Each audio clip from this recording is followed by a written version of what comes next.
warrant for this address. Keep your hands up and follow orders. This is the FBI. We have a warrant for...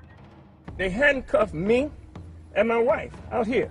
They wanted me to sit on the curb while they were carrying this out, something that I refused to do. They wanted my wife to sit on the curb out here, that she refused to do.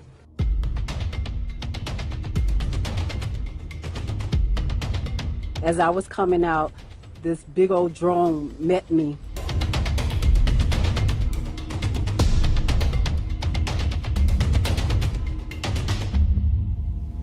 The only revolutionary organization that's done something here on the ground practically for African people is the one that's come under attack.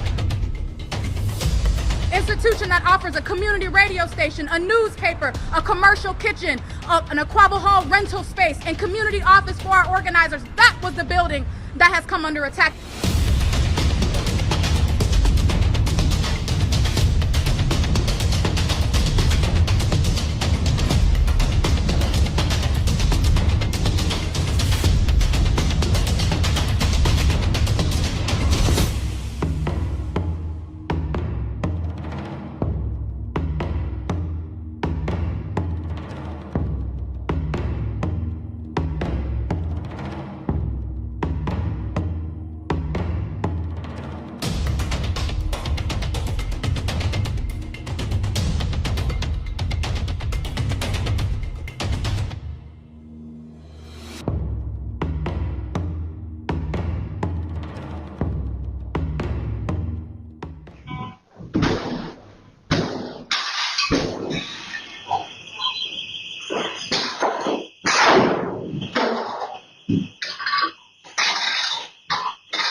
You need a breach? What do you need? Need one. I don't know. Let's hold that with money. Hold Thank you.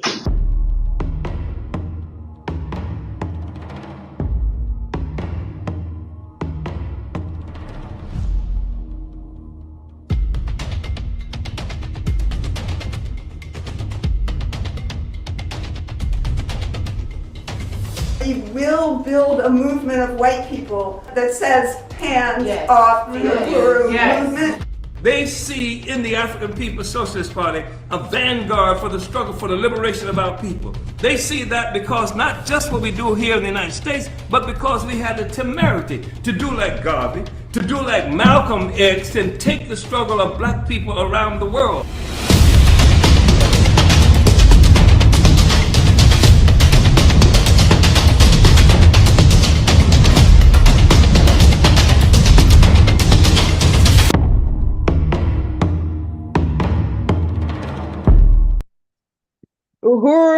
Uhuru comrades. Uhuru means freedom. Uhuru comrade. My name is Mwezi Odom, and I am so very honored to be here with you all on today. Today is Saturday, November 23rd, and we are here to acknowledge the fight back that continues. As we say, it is not over, and we want to acknowledge everybody who has joined us on today's call. We have a very special event for you on today. Today's webinar is titled Unthanksgiving, Victory to African and Indigenous People. And we say, free the Uhuru 3, not one day in prison. And we want to, before I continue, I want to just invite everybody to share today's program.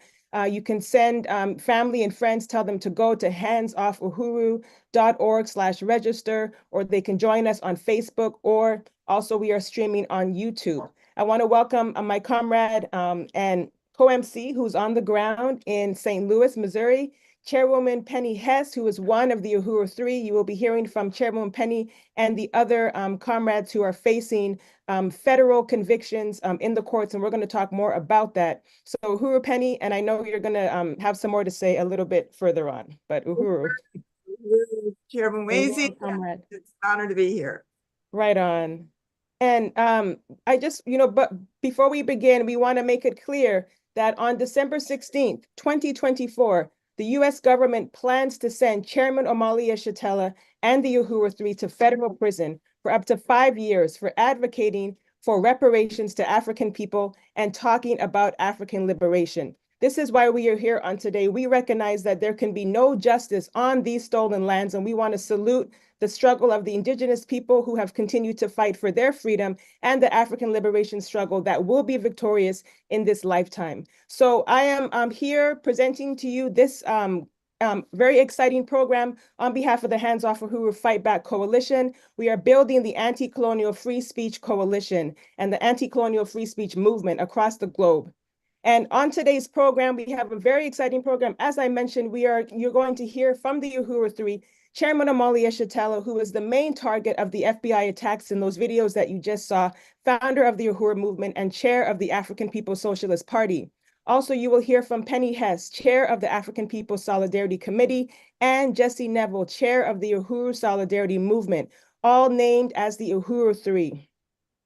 We want to salute the ongoing struggle to free all political prisoners. We want to thank the comrades from freemumia.com that have also helped to put this out into the world and to, again, say free Mumia, free all political prisoners, and are calling everybody to get to Tampa, Florida for the sentencing. On today, we are very honored to have members of the coalition and the important case and fight back for Leonard Peltier, which we as the Hands Off Uhuru Committee have adopted. And we want to say free Leonard Peltier, not one more year.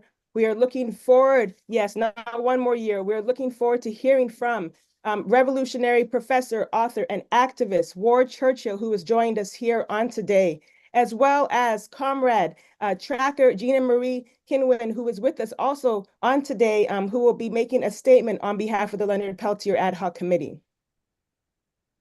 The case of the Uhuru 3, as we understand, is one that is impacting and will impact the future of free speech. The significance of this case is part of our building the anti-colonial free speech movement that has arisen out of these bogus charges and indictments and violent raids that happened on July 29, 2022. Over 2 years later, we are still fighting because this case of the Uhuru 3 is a serious political assault on the African liberation struggle and on your rights for free speech. This is a test case, and the indictments and the victory that we had in court, but also the upcoming conviction of the Uhuru 3 that we will fight back is going to set precedent for the future of free speech. So again, as you saw in the video on July 29, 2022, the Uhuru Movement was raided, 7 homes and properties in St. Louis, Missouri, and St. Petersburg, Florida. We have continued to fight back. We have used our own media, volunteers, and everything at the disposal of the African working class, everything that this organization under the leadership of Omali Yeshitela has built to fight back. And still throughout, since July 2022 to present, as you saw in that video, we have continued to face ongoing political attacks on our economic institutions of the Uhuru Movement, from a burning of a flag to removal of petitions. And we're going to talk about all of these various economic attacks in our future webinars. But on today, we want to remind the people that this fight back has not just been in the courts, it has been in the streets, and it has been a serious political and economic attack.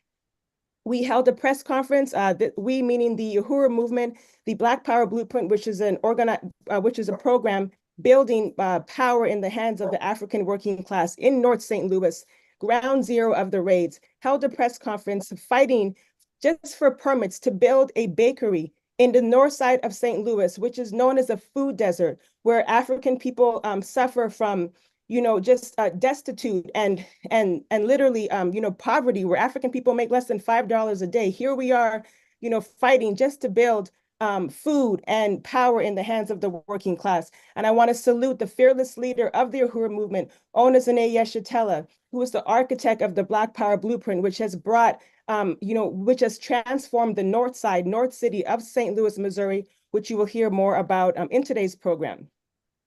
We have stood up, comrades, and we have fought back. And with your help, we have stretched this campaign across the globe, building again the anti-colonial free speech movement. The Hands Off Uhuru Fight Back Coalition invites you to join us, to join the over 40 organizations that have united across the political spectrum with saying, drop the charges on the Uhuru 3, free the Uhuru 3, and who will not rest until all of the struggles of all colonized peoples become victorious in this lifetime. On September 3rd, we held the free speech trial of the century took place in federal court in Tampa, Florida. We packed the courthouse, you packed the courthouse, you showed up. And as we knew that on that day, which the trial that was supposed to last a whole month, maybe even more, lasted 9 days. And it is very clear that the US government lied and lost, and the Uhuru movement told the truth and won. What was the verdict? The verdict of this of the Uhuru 3 trial was not guilty on the charge of being foreign agents, which carried a 10-year maximum prison sentence. But in this verdict, the jury wrongfully convicted with the inconsistent verdict found the Uhuru 3 guilty on charges of conspiracy, a political law that the federal government uses to say that there is a crime to commit an offense against the US. We are fighting this fight back, and we're calling on everybody to make it to Tampa, Florida, December 16th for the sentencing of this wrongful conviction, which carries a 5-year prison sentence. As Chairman Amalia Yeshitela said, the most important thing that they were unable to do was to convict us of working for anybody except Black people. And as we say, it's not over. Victory to the Uhuru 3. And we can't go any further without saluting our brilliant, brilliant legal team, who I want to salute comrades and attorneys, Addie Griffin, Mutaki Akbar, Leonard Goodman, Angela Rainey, and Tom Inskeep, who took this battle into the courts and were just very solid comrades. I want to salute all of our donors, and we're going to take time today to thank everybody who donated $1, $10,000, $1,000 to this fight back. And again, thanking all of our supporters along the way who have made stretch this campaign across the globe, who brought their skills, all of our volunteers who volunteered throughout building up to the trial and still to this day, using all of their skills and their intellect to help take this campaign out into the world. Following the verdict of the trial, we called on everybody to write letters, to help us reach the goal of 1,500 letters, 500 for Chairman, 500 for Penny, 500 for Jesse, to tell the judge to call for a lenient sentence on the Uhuru 3. And you did that, comrades, and we surpassed our goal. I want to salute everybody who took out the time to write a letter on behalf of the Uhuru 3. And this was a really powerful campaign, and we could not have done it without you. So again, if you want to hear more about what happened at the Uhuru 3 trial, read about it in our institutions, support our institutions, support the Burning Spear newspaper. The October-November issue, which I have right here with me, is a fabulous show of display of the work that it took to build and to win in that courtroom. And again, the fight back is not over. So what you can do to support this fight back is to continue to spread the word. Come to these events, support our institutions, support the institutions of the Uhuru movement, donate, and pack the court on December 16th. Today, we have a goal of raising $2,000 towards the appeal process, which you will hear more about in our appeal later on today. But that shouldn't stop you from right now going to handsoffuhuru.org/donate and helping us reach our goal of $2,000 towards what will be over a 2-year battle of appealing this bogus conviction. So all out to December 16th at 9 a.m. You can also sign up by going to handsoffuhuru.org. Our chat moderators can drop that in the chat. It's not over, comrades. Hands off the Uhuru 3. And as we go ahead to begin today's program, I want to welcome up my co-MC, comrade Penny Hess, who's going to take us through the overview of today's program as we look at, again, the genocide of the indigenous people and why we are here on today and why we say Unthanksgiving, victory to African and indigenous people. So Uhuru, comrade, I'll turn it over to you. Uhuru crazy. It is an honor to be here today. And I want to start with this powerful picture of Chairman Amalia Yeshitela in 1977 at a Desi Woods rally in San Francisco. This was sent to us by Michael Novick, who was in the background there. And I want to say that I am a member of the African People's Solidarity Committee, the organization of white people under the leadership of the African People's Socialist Party, Comrade Jesse Neville is also a member of APSC and the leader of the Uhuru Solidarity Movement, a mass organization under the party's leadership. And Chairman Omali Yeshitela is our leader. And I want to salute the chairman. I want to appreciate his work to enable white people for the first time in history to join humanity and to make our reparations and our self-criticism to African people and to indigenous people and the peoples around the world whose lives and resources and much more were stolen for our ability to live, and that we are committed to being part of a movement led by the African working class that enables the entire colonized world to come to power, to be able to have self-determination and the right to their own reparations and the determination of their own culture and communities. So Uhuru, next slide.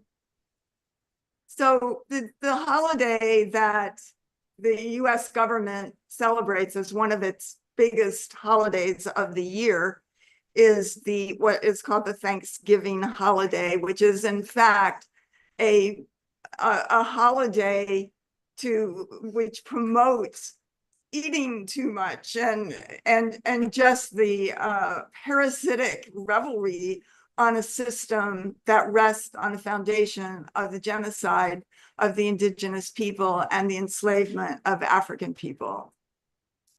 Uhuru, next slide. And this is just a meme that I found online, but I thought it was important. It said, in America, you're jailed for speaking out against genocide, but not for committing and funding genocide. Uhuru, next slide. So the United States, this system that we live in, the colonial mode of production, as Chairman Omali Yeshitela has defined it, is built on the enslavement of African people, on the assault on Africa, the kidnapping for hundreds of years of millions of African human beings who were forcibly kidnapped and trafficked to the United States as the greatest moneymaker that white people have ever known, and forced to labor for free for hundreds of years, and still forced under a colonial domination inside the US and in Africa and wherever African people have been forcibly dispersed. Next slide. Over, next slide, yes. And it is built on the genocide of the indigenous people.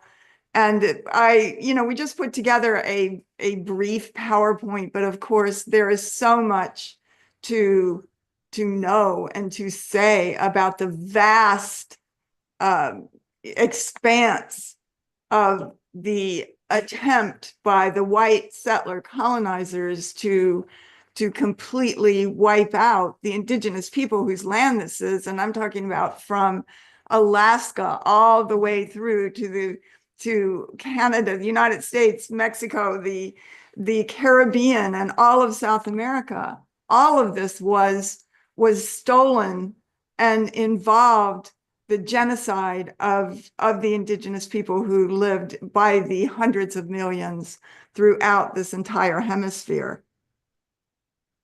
Next slide. That the United Nations Convention on the Punishment and Prevention of the Crime of Genocide lists these aspects: killing members of the group, causing serious bodily or mental harm to members of the group, deliberately inflicting on the group conditions of life calculated to bring about its physical destruction in whole or in part, imposing measures intended to prevent births within the group, forcibly transferring children of the group to another group. And this is as the chairman, next slide. Yes, and that what we see from the leadership of the African People's Socialist Party is the unity of African and Indigenous anti-colonial unity. And as the chairman stated, there was no word for genocide until white people killed other white people in Europe in the 1930s. Before that, and even in terms of African and colonized and Indigenous people continuing subsequent to that, it is just normal. It is what the system does and has done in order to have the conquest of and domination of peoples and the theft of resources flowing into, being stolen into the white society of the colonizers. Uhuru. Yes, and I wanted to salute Ward Churchill's book, A Little Matter of Genocide, Holocaust, and Denial in the Americas, 1492 to the present.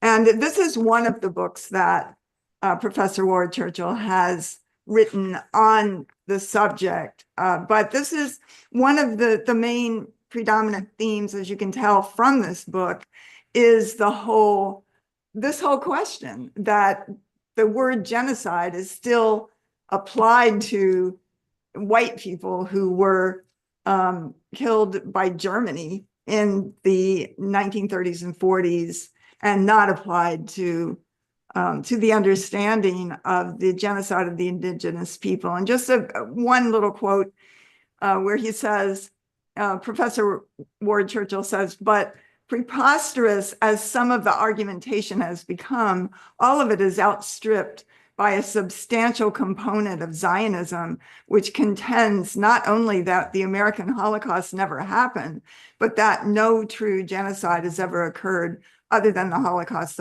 suffered by the Jews. And that was written in 1992. Next slide.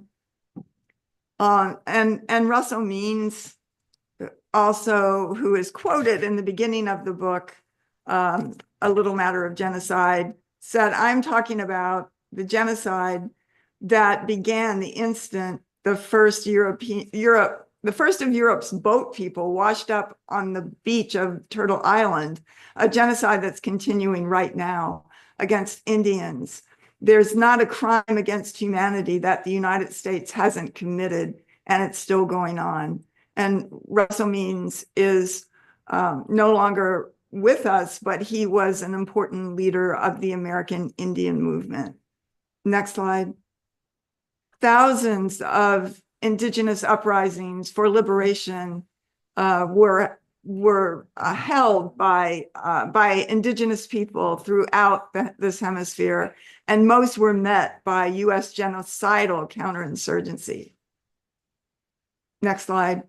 The Battle of Sand Creek, which was one of the most just brutal, just vicious, and I really urge people, we're not going to be able to give that its due here. And I really hope that we could, have a time when we could really discuss what the U.S. did. It mutilated indigenous women, it killed indigenous babies, and it used trophies of actual body parts of indigenous people by the U.S. volunteer cavalry, among other things, in Sand Creek, Colorado in the 1800s. Next slide, please. And the struggles of the indigenous people at Wounded Knee and Pine Ridge are were incredibly important in the period of the 60s and subsequent, still continuing today, for the stolen land, the return of the stolen land, and the national liberation of the indigenous people on their own land. Next slide.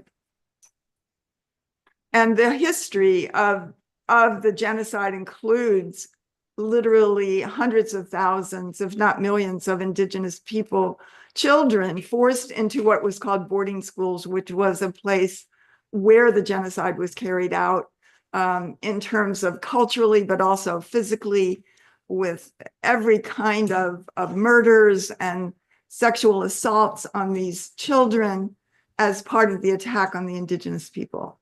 Next slide. But this is all indigenous land. The entire hemisphere all belongs to the indigenous people. Next slide. And we say free Leonard Peltier. There is a profound, long-standing unity of the African People's Socialist Party with indigenous people. This is a picture of party member leader Biko Lumumba in the early 1980s speaking at a Leonard Peltier rally in solidarity in the 1980s in San Francisco. Next slide. And we see the colonial desecration of the Black Hills and the vicious using of the most sacred area of the indigenous land, considered by many as a place to be a monument to conquest and to vicious white nationalist colonialism there. And this is a point of struggle and has been for many, many years, where indigenous people gather to fight for and struggle for their return of their land. Next slide. So the struggle for the liberation of the indigenous people and their land continues today. This is in the last few years, the struggle for land back is continuing to go on. And, you know, we say victory to African and Indigenous people. We are winning. Hands off Uhuru, hands off Africa. Victory to Indigenous people, Uhuru. Uhuru. Uhuru, thank you so much, Comrade Penny Hess, for taking us through just, you know, like you said, just the tip of the iceberg of the history of slaughter, of genocide, of Indigenous people.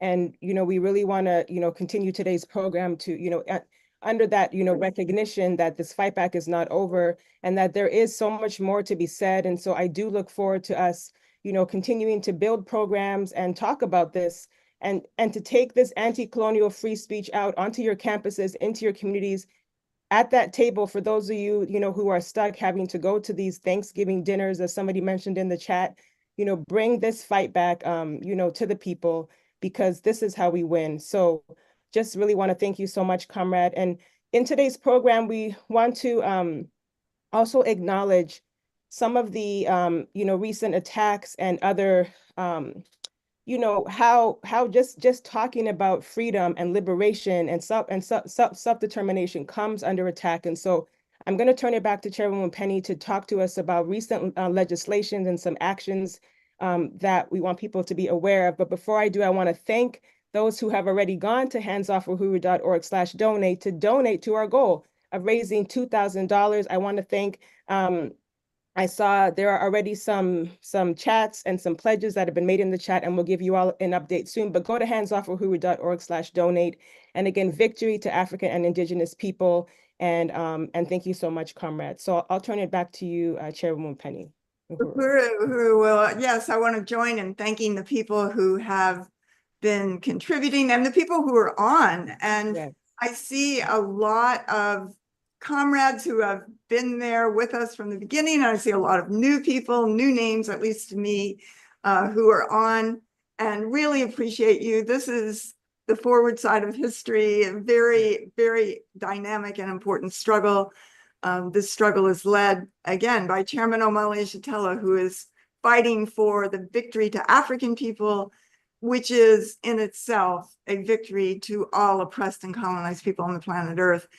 I wanted to report that just this past Thursday, the U.S. House of Representatives passed legislation that would give the Treasury Department unilateral authority to strip the tax-exempt status of nonprofits it claims support terrorism. And this bill is sponsored, we're in Missouri, it's sponsored by Representative Jason Smith of Missouri, who's the head of the Ways and Means Committee. And under this bill, they don't need to, the US government does not need to give any information to the nonprofits and the people that they're going to be denying and stripping of their of their rights. And it still has to pass the Senate, but it apparently has bipartisan support there. So yes, and this is something that they're actually already doing, and it happened to our comrades from Samadoun, which is the Palestinian political prisoner network that has that we have known and worked with in many ways over the last couple of years. And so we know that what they're working to do now is to do a much broader attack on other organizations and peoples, and that Hands Off Uhuru was, as we say, the canary in the coal mine, because they used this attack on the freedom of speech and anti-colonial free speech for African people to be able to, as a precedent, to be able to go against many other organizations and struggles, especially oppressed and colonized peoples. And I want to introduce Comrade Lisa Davis, who is the vice chair of the Black is Back Coalition for Justice, Peace, and Reparations, and always such a powerful participant and part of the Hands Off Uhuru committee and community. So she will be reading a statement from the National Lawyers Guild in terms of this attack on Samadoun and the rights for anti-colonial free speech. So Comrade Lisa Uhuru. Uhuru, and thank you so much. I'm always honored to be working among my comrades and supporters and to be on the right side of history. I would rather be no place else than with the people I am with today and here on this Zoom meeting. The National Lawyers Guild condemns the US government's attack on Samadoun and the Palestinian Solidarity Movement and calls for an end to resurgent McCarthyism. The National Lawyers Guild strongly condemns the US Department of the Treasury's Office of Foreign Assets Control, OFAC, their designation of Samadoun as a sham charity that serves as an international fundraiser for the Popular Front for the Liberation of Palestine, and has designated them as a terrorist organization, and the listing of longtime Palestinian Canadian activist Khalid Barakat as associated with terrorism. Done in coordination with the government of Canada, this designation will have a broad and chilling effect on Palestine solidarity work in North America. Above all, it is designed to disrupt the unprecedented global tidal wave of support for the liberation of Palestine.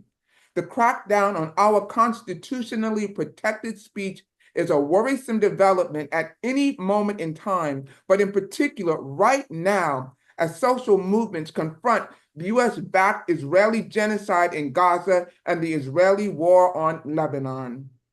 The use of the law to criminalize and delegitimize freedom fighters from indigenous, Black, Puerto Rican, and other liberation struggles has a long history in this country. In the years following 9/11, US anti-terrorism and related laws have increasingly targeted not just Palestinian solidarity organizing, but all social movements in the US. Samadoun Palestinian Prisoner Solidarity Network is an international coalition of activists dedicated to supporting Palestinian prisoners in their fight for freedom, stemming from the 2011 hunger strike of prisoners in Israeli jails, and has no ties to any so-called designated terrorists.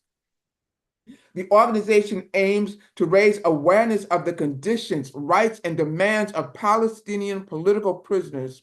Palestinian prisoners are at the heart of the broader struggle for Palestinian national liberation, confronting Israeli oppression daily and leading the movement for justice. The number of Palestinians held captive in colonial jails has expanded exponentially during the ongoing genocide, with close to 11,000 Palestinians imprisoned since October 7, 2023, highlighting the importance of Samadoun's work. The National Lawyers Guild is outraged by the expanded use of anti-terrorism laws to attack social movements like the LA 8. This targeting of Samadoun, Khalid Barakat, and the Palestinian Liberation Movement is also an embarrassment to the rule of law, and we call on all peoples of conscience to stand with us as we defend human rights advocates and social movements that practice their constitutional right to freedom of speech against the genocide of the Palestinian people. We must fight back before it is too late. An attack on one is an attack on all. Uhuru.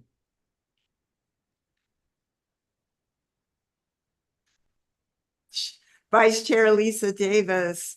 And I am honored, as always, to welcome back our chair, Mwezi Odom, to read a hands-off Uhuru statement on Samadoun as well. Welcome, Chair Mwezi. So much. Thank you, comrade. And again, thank you, Sister Lisa Davis, for that statement. And yes, I will be reading a statement from the Hands Off Uhuru Fightback Coalition. We want to, make it clear that the Hands Off Uhuru stands with Samadoun Palestinian Prisoner Solidarity Network against the colonial state repression. We say victory to the Palestinian people. We condemn the US and Canadian government's vicious attacks on our comrades from Samadoun, which means Arabic for steadfast, the Palestinian Political Prisoner Solidarity Network. We stand unconditionally with the right of Palestinian people to fight for and win their national liberation against the US-backed illegitimate settler state of Israel by any means that they determine necessary. Hands Off Uhuru denounces the US government's October 11, 2024 designation of the Samadoun Palestinian Prisoner Network Solidarity Network as a, quote, sham charity for the Popular Front for the Liberation of Palestine, the PFLP, which the US government had already designated as a terrorist organization as far back as October 1997.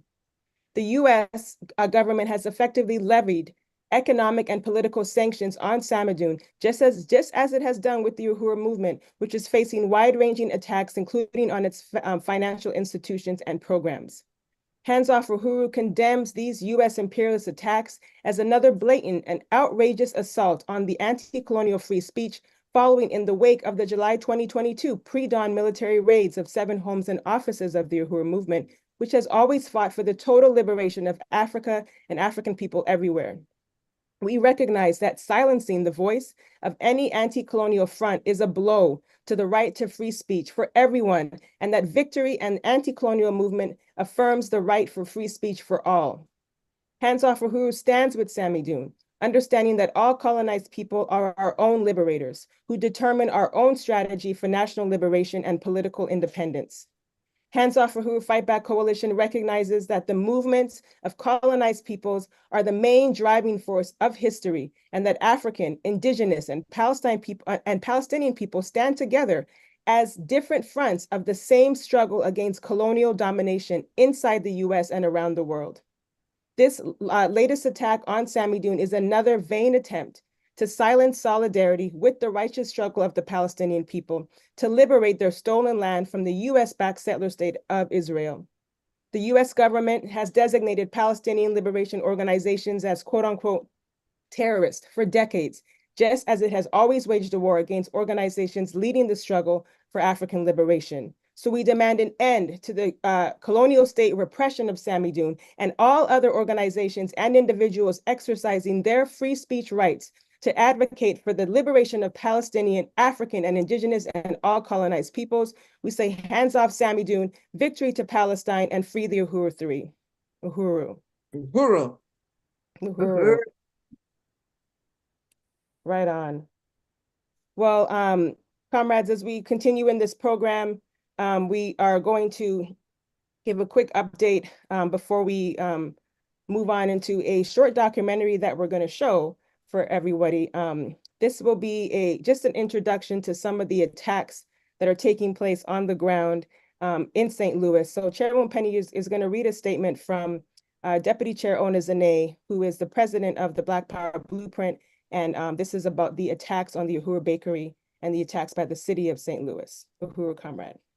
Uhuru, yes, thank you. And it is an honor to be able to read the statement by Deputy Chair Ona Zane Yeshitela, who coordinates the economic front of the Uhuru Movement. And one of the things, by the way, that the this front of Deputy Chair's office is coordinating right at this moment is Uhuru Pies for the season. And if you are in St. Louis or St. Petersburg or Tampa area, please go to uhurupies.org because they are so delicious and really, really amazing to get. And that the work of this front of Deputy Chair Ona Zane has included a beautiful, powerful basketball court and building this in the African community, a beautiful community garden with food that people, is open for the community, and so many other aspects. This is taking place in the most impoverished neighborhood of North St. Louis. And it's just an incredible economic development. But the city of St. Louis and this community is known as a food desert, as it's known for poverty, etc. And so now that, as part of this program, Deputy Chair's office is building trying to open Uhuru Bakery Cafe in the same area of West Florissant Avenue in North St. Louis. The city is blocking it, will not give their permits that are needed, and a very clear political attack. So this past week, Deputy Chair's office held a press conference and put this out, and has been struggling this. And I'm just going to read a little bit from her press release, in which she says, her name is Ona Zane Yeshitela. She is the president of the African People's Education and Defense Fund, APEDF, and the architect of the Black Power Blueprint, which is this whole entire program to transform North St. Louis and bring dynamic economic development and cultural and economic life to that community. And she said that APEDF is a tax-exempt nonprofit organization carrying out the mission here in North St. Louis. Through the Black Power Blueprint, we have acquired and renovated properties for projects and programs to feed, clothe, and house African people. A key part of their mission is to defend the human and civil rights of the Black community. And she's saying that the existence of APEDF, the nonprofit, is a response to the general conditions of colonialism that they face as a people. And so she goes into some of the conditions and the 17-year gap in life expectancy between African people who live in North St. Louis and white people who live in South St. Louis, just as one example of this. And she is saying how that the inability of healthy babies to be born, the infant mortality rate in North St. Louis loses enough African babies to fill 12 kindergarten classes every year. And so this has been the work of the Black Power Blueprint and APEDF to overturn these conditions and to bring about, because the city has never done this. So she's saying that that they bought some of the properties that are owned by the city, they're abandoned properties. It's called the Land Reutilization Authority, LRA.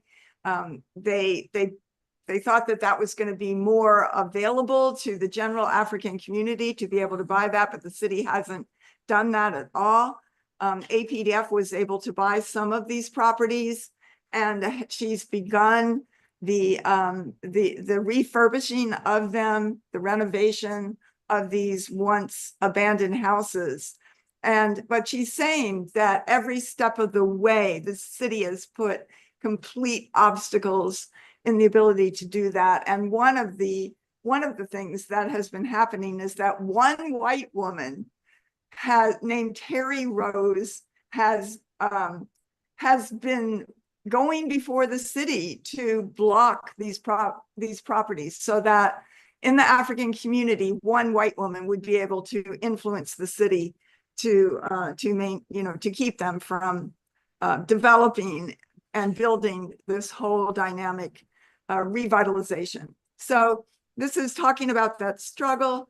People can read more about that on our various websites, and we will post this statement on Hands Off Uhuru, or it may be there already, but the thing that she is calling for is for people to call in to the mayor of St. Louis, Tishaura Jones, demand that she resolve this issue immediately and issue the permit for the Uhuru Bakery Cafe to begin construction.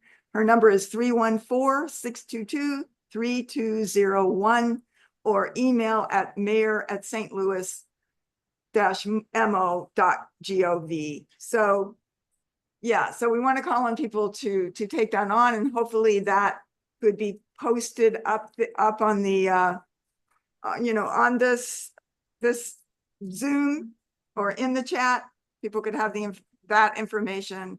So let's call on everybody to join this fight and push back these state attacks, and we will win. Uhuru.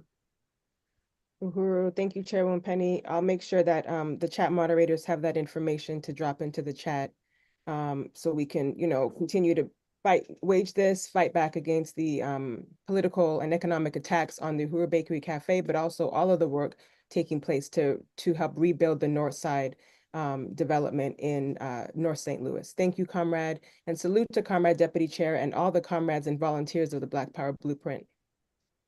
So I'm going to turn it back to you, comrade, as we move now to look at a brief documentary, as well as bring up our comrades from the Leonard Peltier Ad Hoc Committee. Uhuru. Uhuru. Well, we're just going to go into a brief documentary on Leonard Peltier. It's just gives the basics of this struggle, and to just say that Leonard Peltier has been forcibly imprisoned on his own land for 50 years by this colonial state. And we say, as we always do, not one more day in prison for Leonard Peltier, victory to Indigenous people. So I just want to open up for this documentary. My name is Yvette Baker Rodriguez, and my ethnicity includes Native American heritage from the Chippewa tribe of Turtle Mountain Indians in North Dakota. I lived my entire life in the San Francisco Bay Area of California, so I naturally feel distant from my ancestral tree. My mother, Barbara Garneau, grew up on the reservation of a tribe outside of Belcourt, North Dakota, 25 miles from the Canadian border, for her early childhood. I have heard her history with our tribe, and I have also visited the reservation twice when I was in elementary school, but I never felt a personal connection or calling to learn more about where my family came from.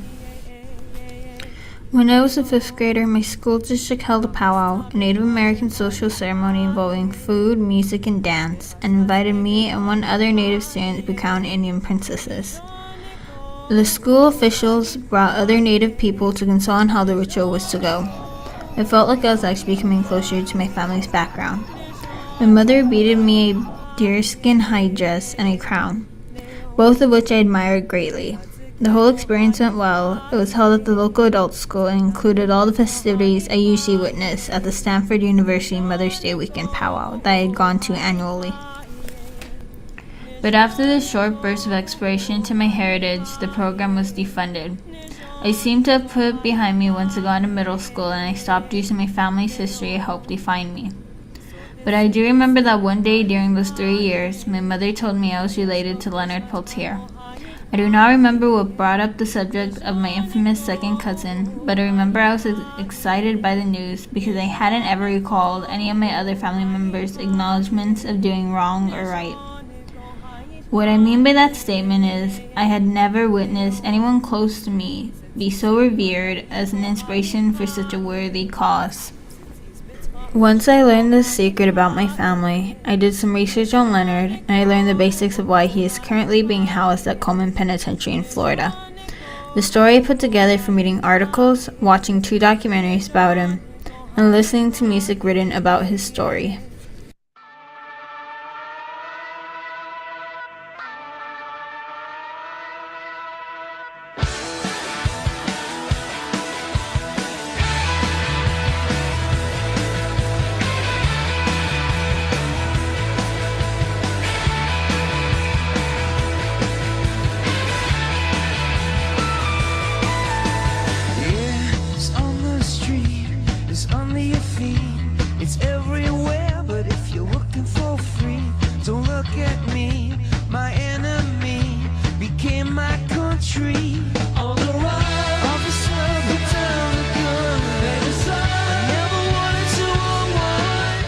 Native Son by U2, which later became inspiration for their hit song Vertigo.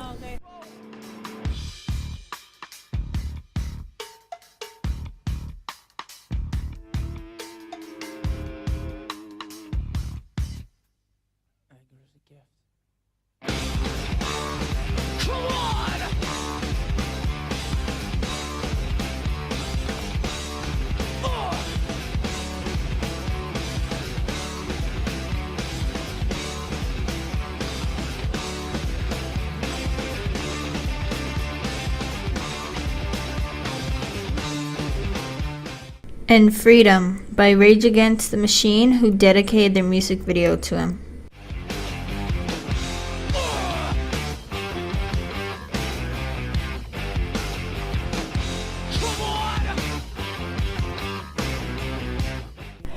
The two documentaries on Leonard give quite a lot of background into the story of how he was only a member who was convicted in the death of the two FBI agents. In the documentary Warrior: The Life of Leonard Peltier, it gave both sides a way to speak and voice their opinion.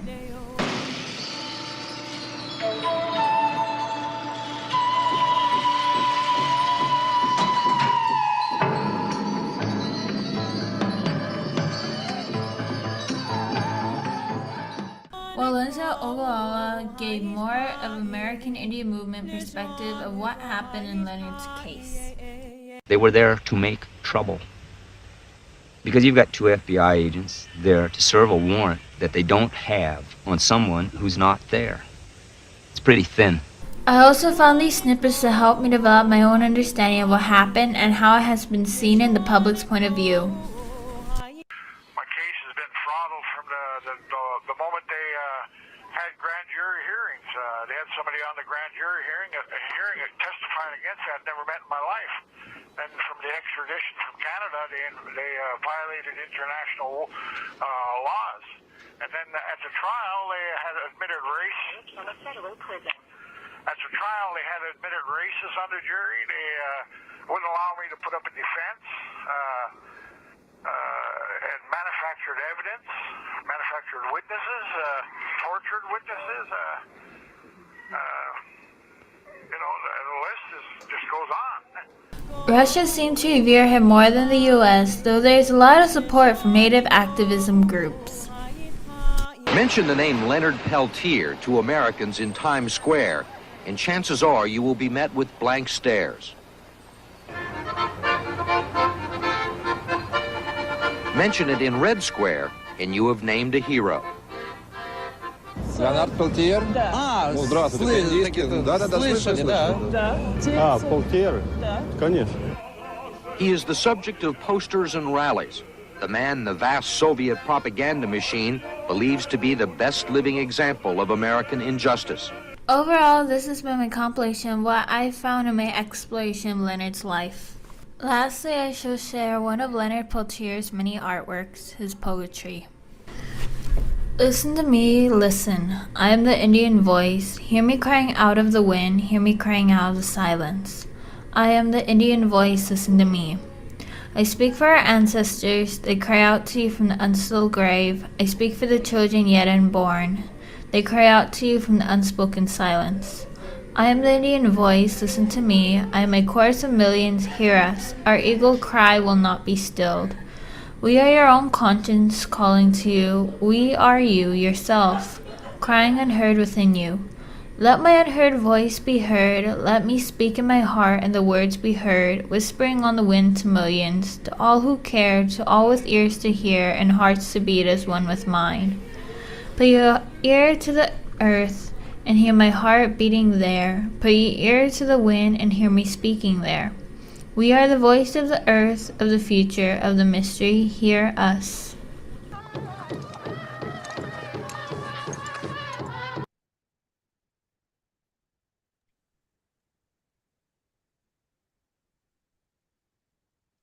Uhuru. Uhuru, comrade. Yes, I want to really appreciate just that small introductory, to the documentary on the life of Leonard Peltier. Also was referenced in that Warrior, another really powerful documentary that helps to outline the attacks also on the American Indian movement and Our chat moderators have put the link in the chat for those who want to take time to watch the whole documentary and other subsequent songs that were referenced as well. So thank you, comrades. And it is now my honor to introduce our guest speaker on today. I want to welcome up and thanks so much for joining us here on today, Indigenous investigative journalist, also a comrade and committee member of the Leonard Peltier Ad Hoc Committee, comrade tracker Gina Marie Kenyon. And I want to thank you for joining us on today. I know you're going to give us, Tracker, an update on how our comrade Leonard Peltier is doing in the colonial prison, suffering, genocide through his incarceration. And we want to appreciate you for being on and also for joining us for the Black People's March in Los Angeles just a few weeks ago as well. So great to have you on, comrade, and free Leonard Peltier. Uhuru. Yes, Ruhu, thank you. I want to give thanks to the ancestors that are with us here now, and thank you to each and every person that's here. And thank you, Penny, for your detailed, presentation. That is very important for us to be able to learn. For those of us who don't know that are here about, each one of us that are part of this two-legged are standing strong and part of the prophecy. The prophecy is something that affects each and every nation and each and every human. And yes, I'd like to add that we are in World War III. We are living it. The World War III is about the resources under the ground, on top of the ground, and the two-legged, and that's happening worldwide. I'd also like to say that the dismantling and the gatekeepers and the repatriation has yet to come. So we are still in that. It's not our war, but we are in the battle. I would like to say we have a statement from the ad hoc committee, but first I would like, for those who don't know, that we're seeking an end to unjust imprisonment for Leonard Peltier. We like to say he is a man of integrity and a man of his word. So I have a couple of facts for those who don't know, and then we'd like to talk about a statement from the ad hoc committee. So the fact is, Leonard Peltier is a prosecutional supervisor, former United States attorney James Reynolds issued a public statement, an apology in 2021. And he said, we could not prove that Leonard Peltier committed any offense on Pine Ridge Reservation. And that is a fact. We all know that. That was already, was supposed to be hidden in documents, but those files had to be revealed, and they were first redacted and then they were revealed. Another fact is Leonard Peltier has been caged for almost 5 decades for aiding and abetting. No one has Confederates, no Confederates. Okay, Peltier's constitutional rights are violated to this day. The United Nations noted that the U.S. Parole Commission, by law, was to give Leonard Peltier a release date 40 years ago. Okay, and they have not done so. I wanted to add too also that the parole board was supposed to be eliminated, just like all the alphabet, the CIA, the BIA, the FBI, BLM, all of those were supposed to be eliminated years and years ago. So what they have done is reformulated and remastered their agenda. So I wanted to say the former FBI Special Agent Colleen Rowley, who worked with prosecutors directly involved in the Peltier case, has come forward and stated that the FBI's opposition to the release of Leonard Peltier is driven by vindictiveness and misplaced loyalties. So I wanted to say that just so that we can edify really what's going on. And I want to also add that the agenda is worldwide. And as we know, we can talk about that. That's another panel discussion. But I'd like to say something from the ad hoc committee, a statement. And it says, oh, wait a minute. Yeah, so the statement that we have presented today from the ad hoc committee. Let me see. Let me get it. Okay. So, and this is from everyone that sits on the board that works effortlessly and works tirelessly, because like we say, not one more day. We need to make the world aware of the gross injustice being done to Leonard Peltier. They have sentenced him to death by incarceration. We will not allow the FBI to kill him. Our legal and medical teams graciously work pro bono. Airlines and hotels do not. Donate if you can. If you can't, we get it. Spread the word. When you are in, I'll put, it says, we greatly appreciate the support of Uhuru. Leonard has asked for solidarity with Black and Indigenous communities and all who are oppressed. And when Leonard made that statement, you know, in the 80s about Palestine and that he wanted to create solidarity, he had a foresight because he had a vision. And one of the things that I know COINTELPRO, the FBI, and their whole agenda is to separate and conquer, as we know from our history. And one of those things is to get to the heart of the people. And so they are using that as a martyr. Leonard Peltier is a martyr to this day.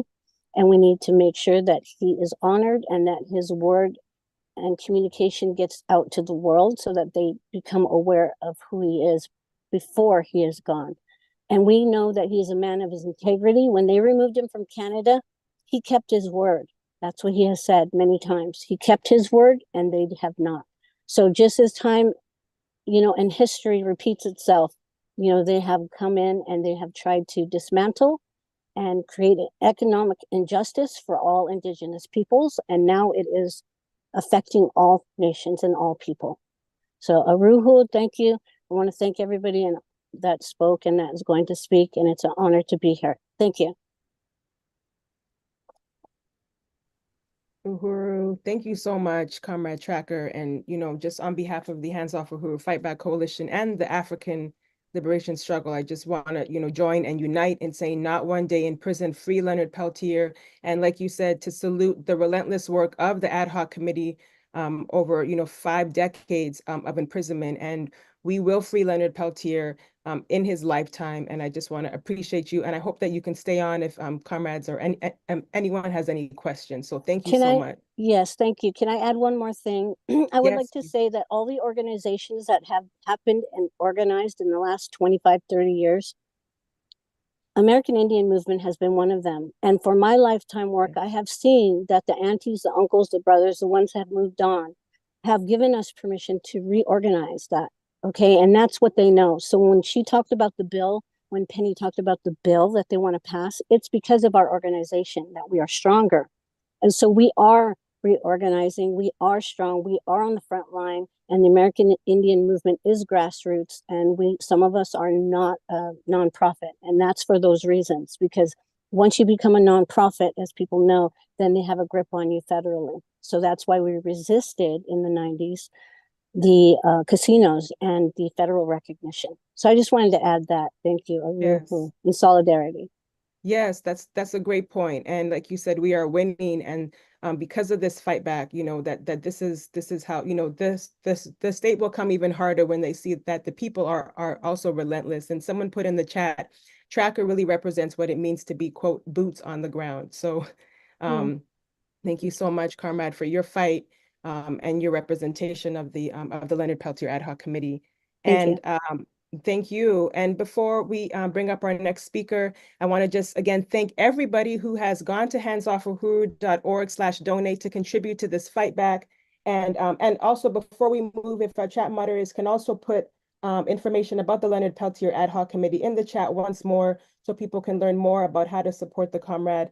And I want to just thank some of our donors who are helping us to reach our goal of making, of raising $2,000 on today. I want to thank Don. I want to thank Jesse, Juliet, Marvin, Ella, MQ, Sheila, Allison, Kat, 3 anonymous donations, and Leah for all going to handsoffuhuru.org to help us get closer to our goal. So we'll give you an update about that goal later on, but I wanted to appreciate you, comrades, for getting us rolling. So I'll turn it back to comrades on the ground in St. Louis to introduce our next speaker, Uhuru. That's you, Penny. Uhuru, Uhuru, thank you. Wow. Well, this has been a really powerful program. And as always, it is my honor to introduce comrade and revolutionary professor and writer and author Ward Churchill, who has been a very profound friend of the Hands Off Uhuru struggle this entire time. And we appreciate you, and we're honored to welcome you today, Professor Ward Churchill. Uhuru. Or put another way, Amatakio. Hello, my relatives. Well, I won't say it's good to be here. Solidarity is always good. But the reasons for this program, the repression being visited upon the Palestinians, the repression being visited upon the African People's Socialist Party and the Uhuru Movement, the situation of Leonard Peltier, the upcoming, what they call Thanksgiving holiday. Yeah. This session today is referred to as Unthanksgiving, and you need to think about it. Because what is it that you're being asked to give thanks for? That you're still above ground? Well, okay. That gives you possibilities. But in the beginning of this holiday, when it was set forth, it was that the Wampanoag Indians had come and shared food with the Pilgrims, so-called, the founding Pilgrims in Massachusetts, and fed them in 1620, 1621, that period. What they did, in fact, was establish a reservation for them without any particular argument, provided them with knowledge as to how to grow food, how to survive in this bioregion that they had invaded.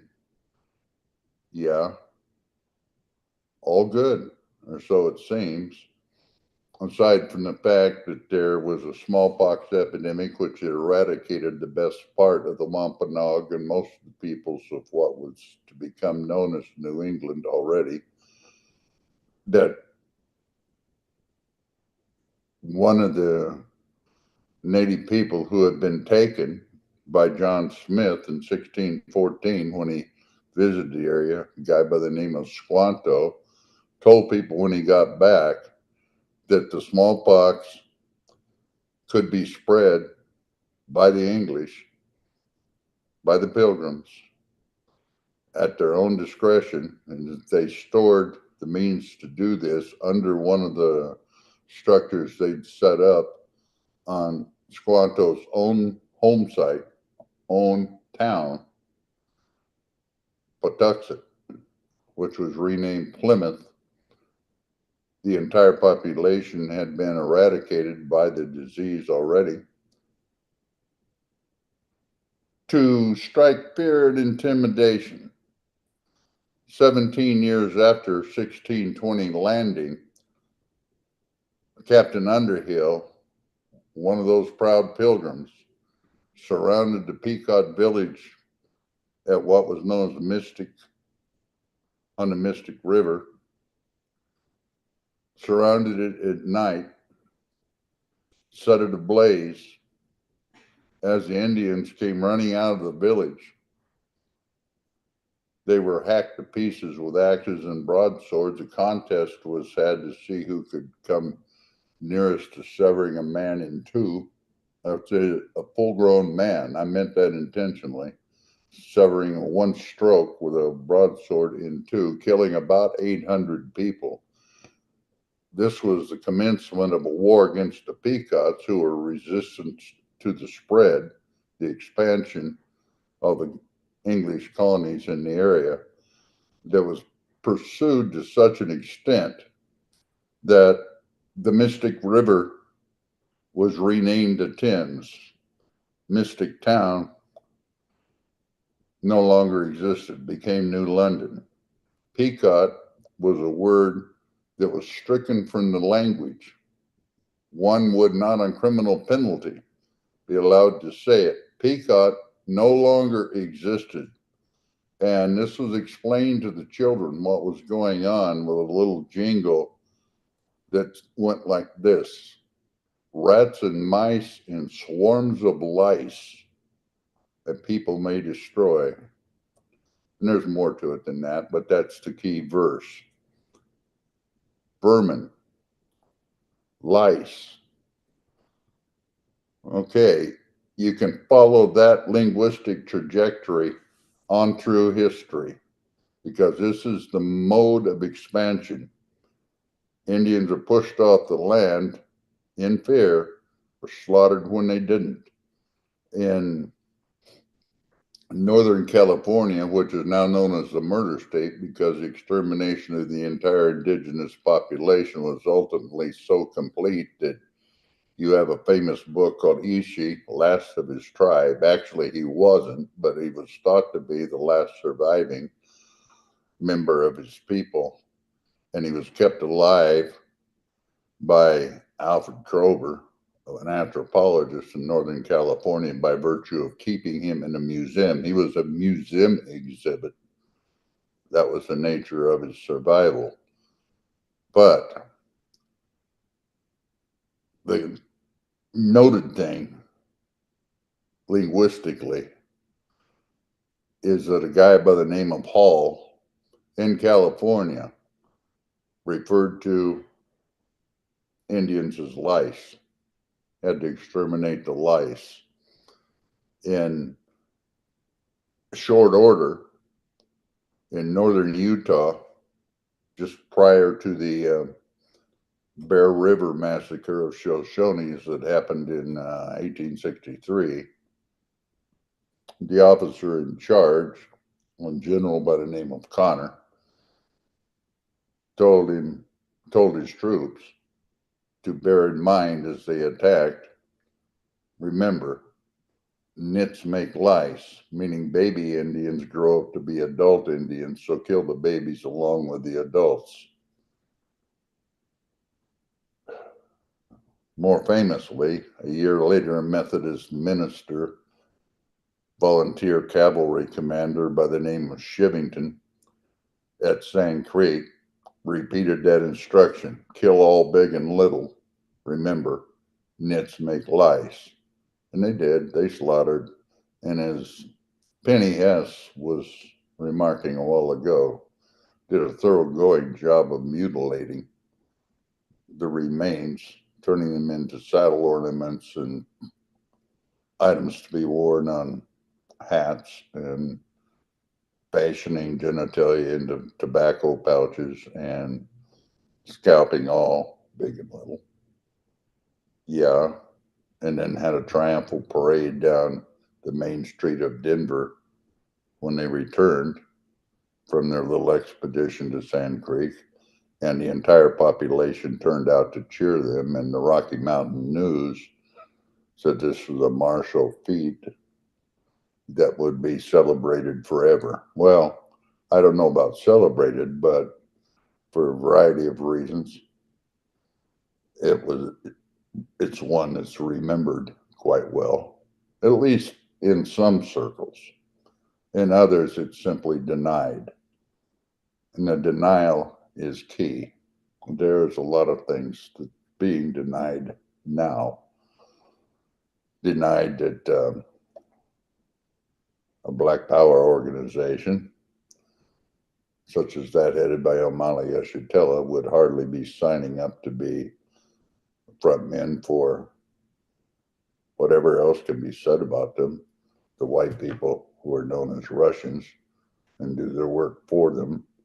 No, self-determination, whether it's for indigenous people here or African people who were forcibly transported here, or anybody else that's colonized, subordinated, subjugated. It doesn't have a thing to do with being an agent of a foreign power.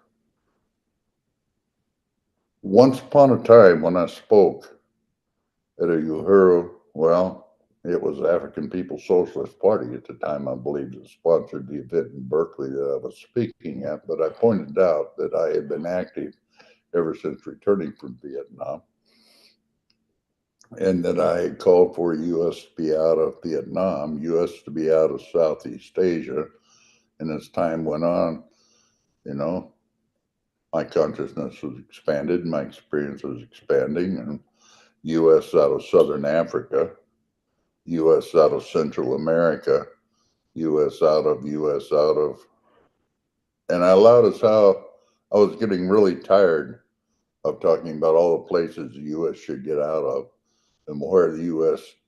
needed to get out of. My point of view was North America. U.S. out of North America was a slogan.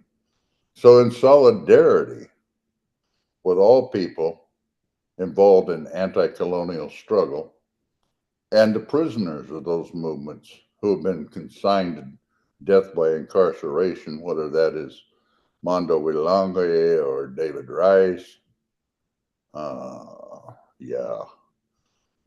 Dulu Shakur, Maroon Schultz, and Leonard Peltier.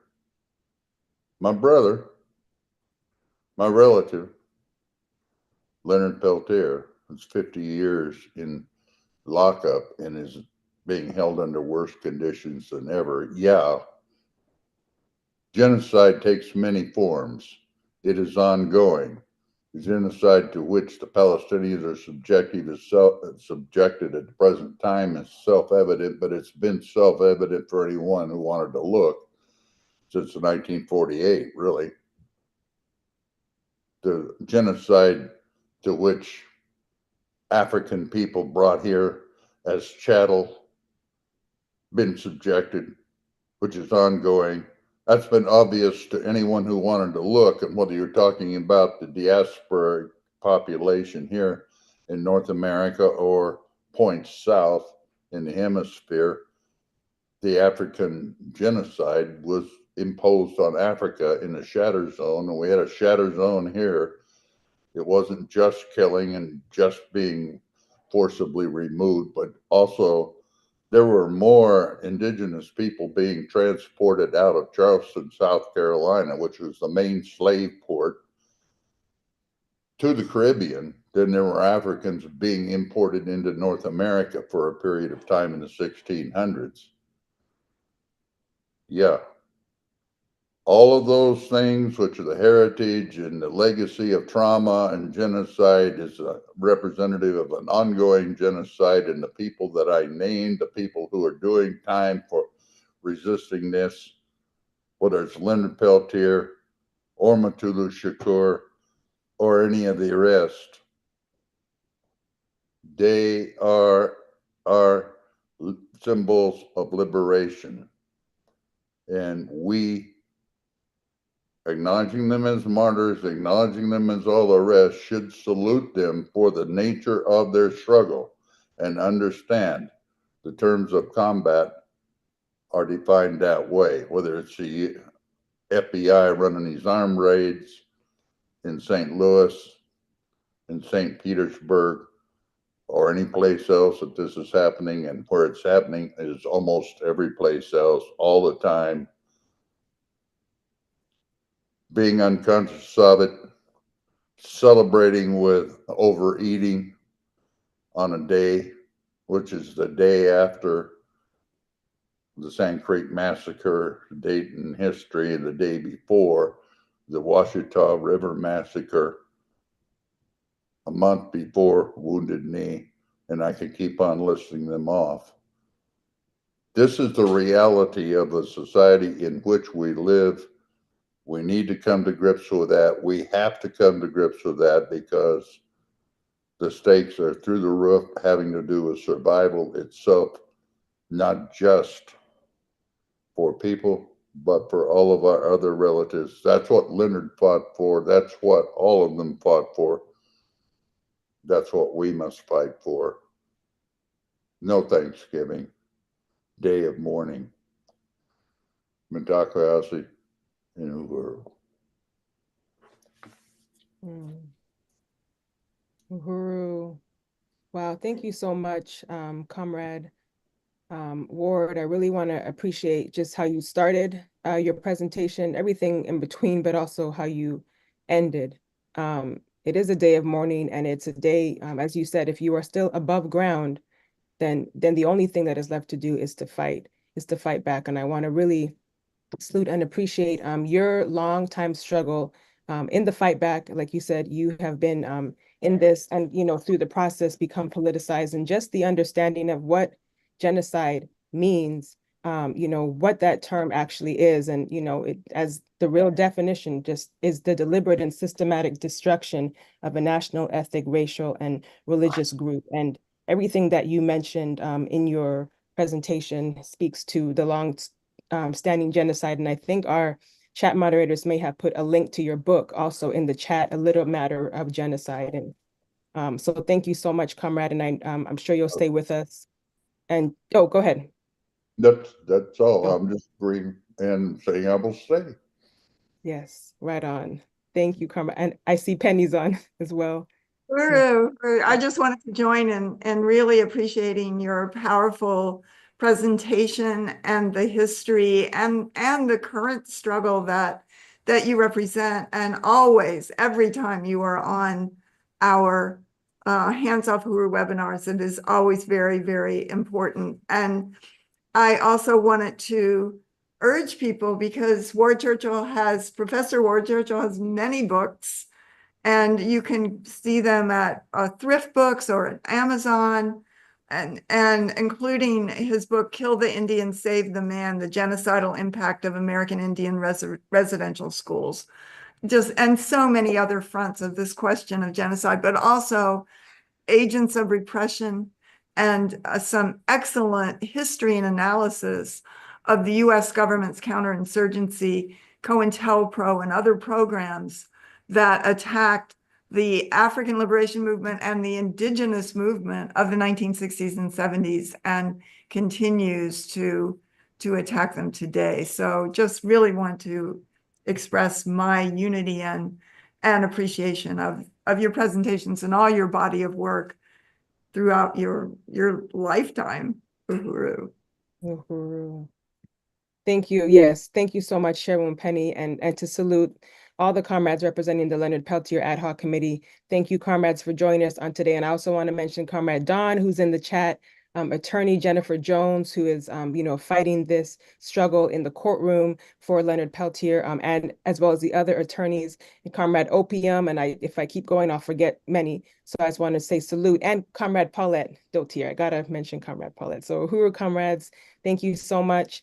And so I'm really excited now to bring up our next speaker. And again, our donations team is reminding me to thank again some of the other forces who have been taking a moment to help us get a quarter of the way towards our goal. I want to thank, just since the last announcement, I want to appreciate comrades Lisa and Raya for your contributions as well. And we are almost there. So just a reminder to go to handsoffuhuru.org/donate. Help us reach our goal of $2,000 towards the legal fight back for the Uhuru 3. And we'll say more about that in just a moment. So it is, without further ado, I look forward to introducing our keynote speaker, Chairman Omali Yeshitela.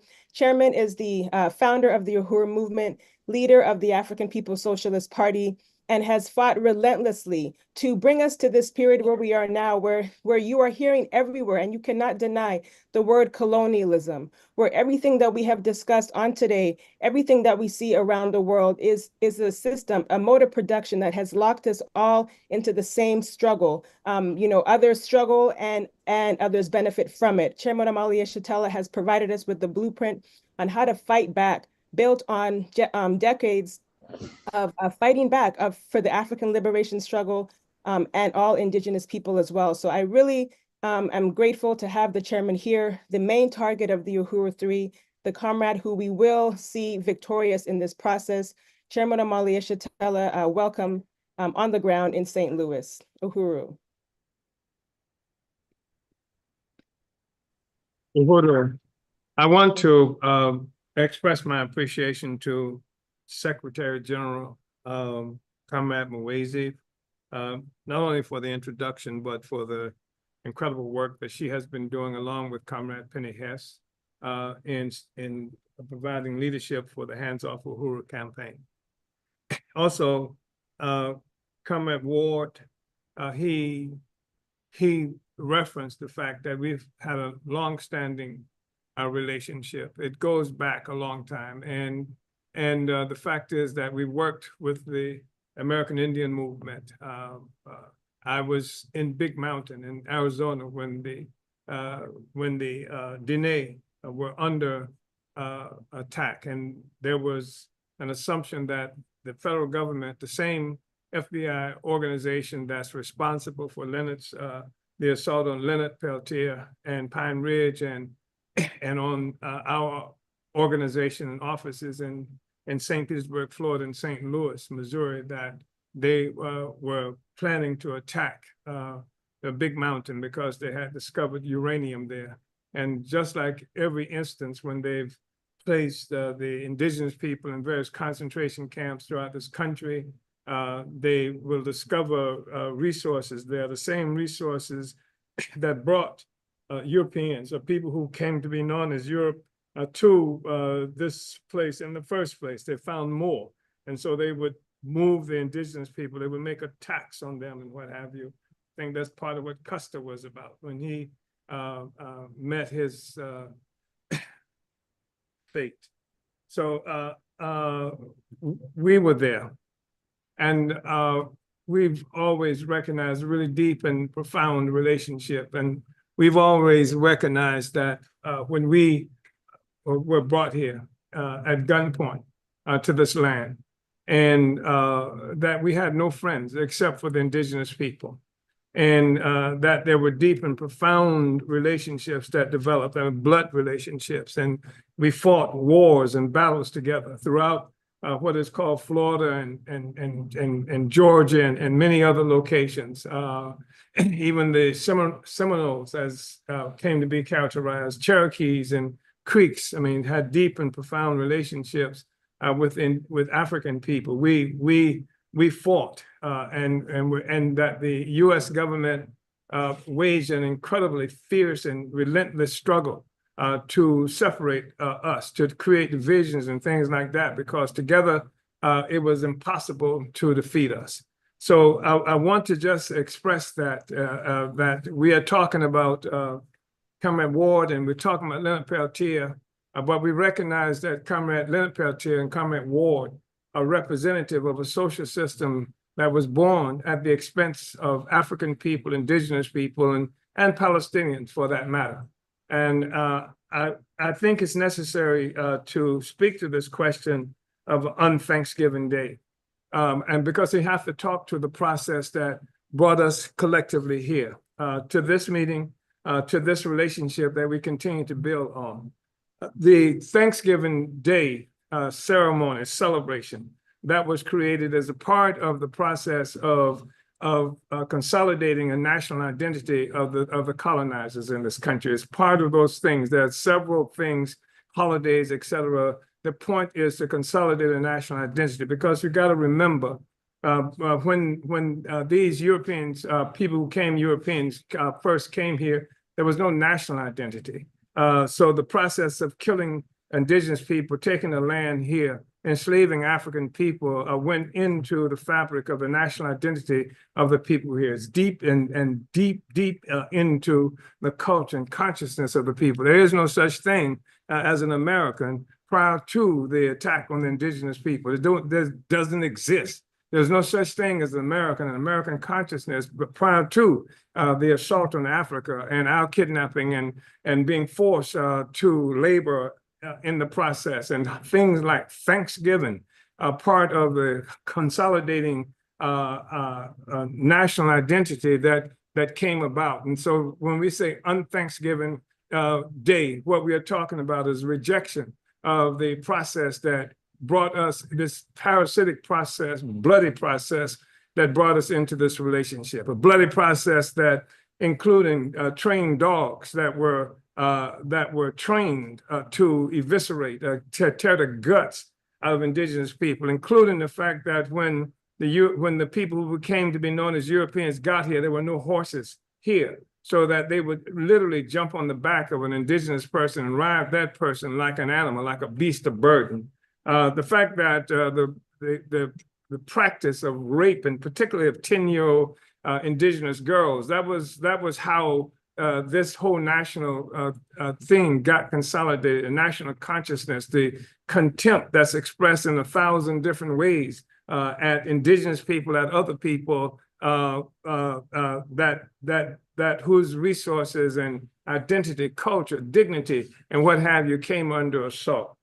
I think it's my responsibility to, just as it is everybody here, we want to free Leonard Peltier.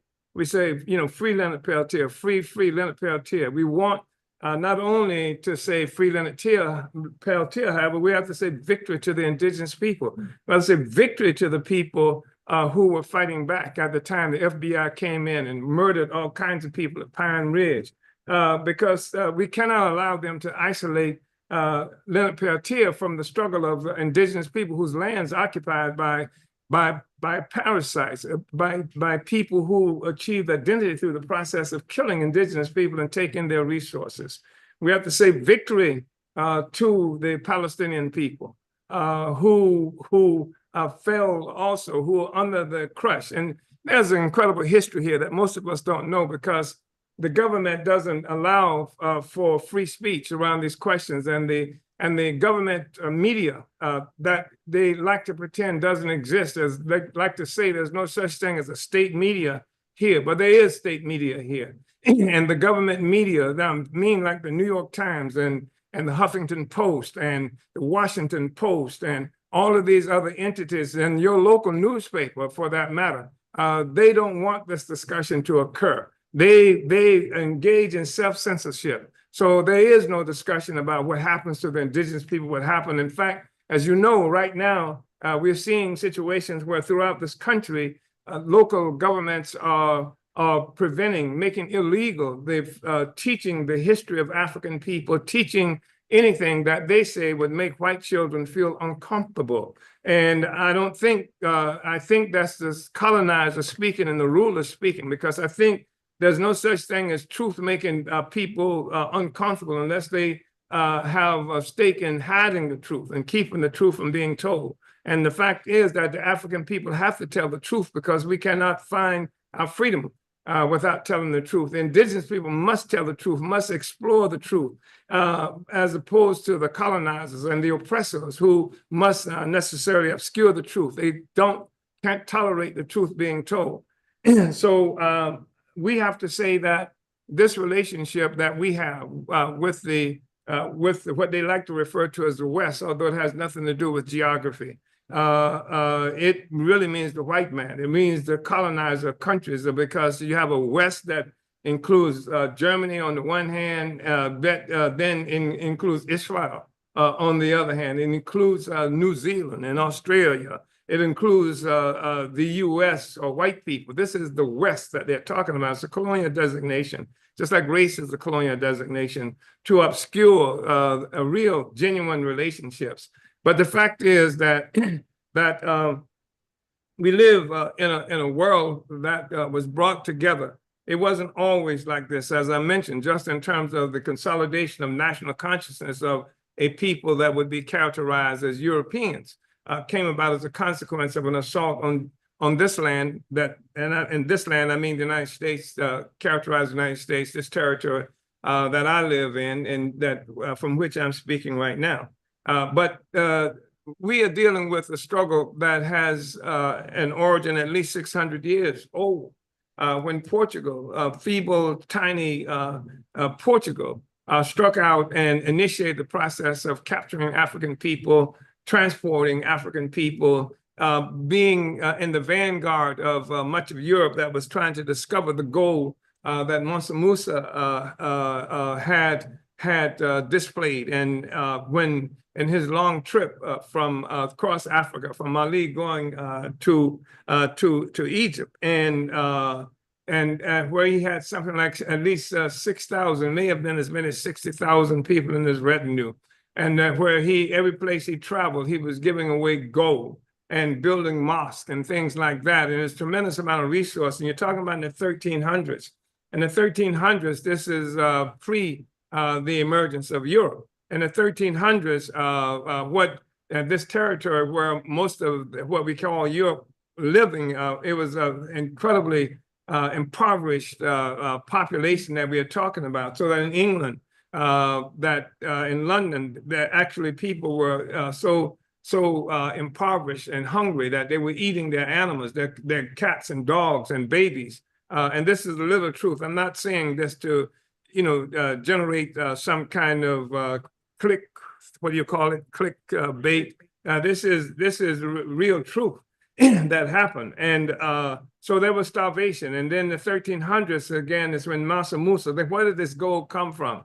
And to rescue itself, they created all these fanciful notions that the Europeans left Europe and because they were on this quest to get to find out if the world was round, they were on this quest to bring Christianity and civilization to the uncivilized ones of us, because they had a surplus of all that stuff.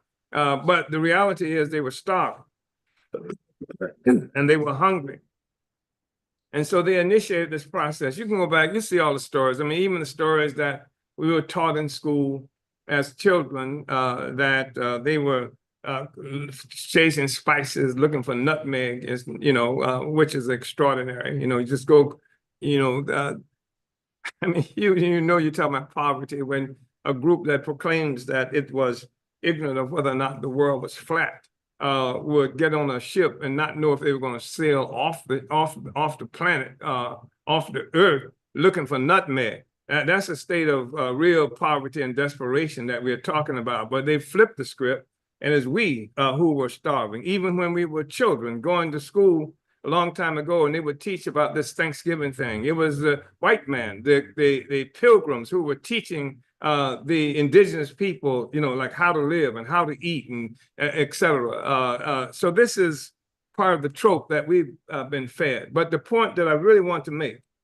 is that this entire process that characterizes mode of production, I know people have heard me talk about and reference a mode of production because colonialism has been around for a while.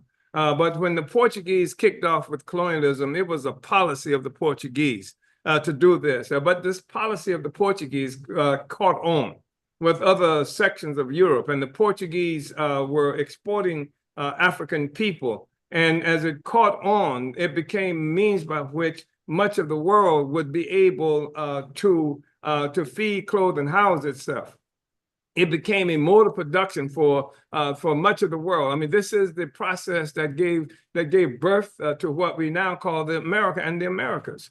The process that gave birth to countries that we call Venezuela and other places throughout the Americas, Jamaica, Haiti, all of these places. So this process soon became the way by which the entire world was achieving what was necessary to feed, clothe, and house itself. It became a world economy.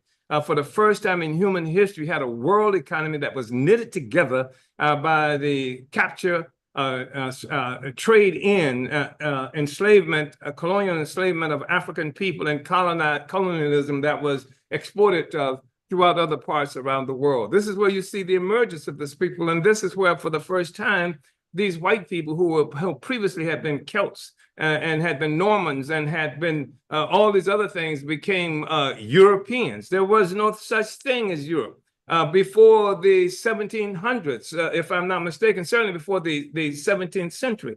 And this thing that's called Europe came about. The only thing that was referenced as Europe was Arabs that talked about this place and gave it that name, but there was no generally recognized place called Europe.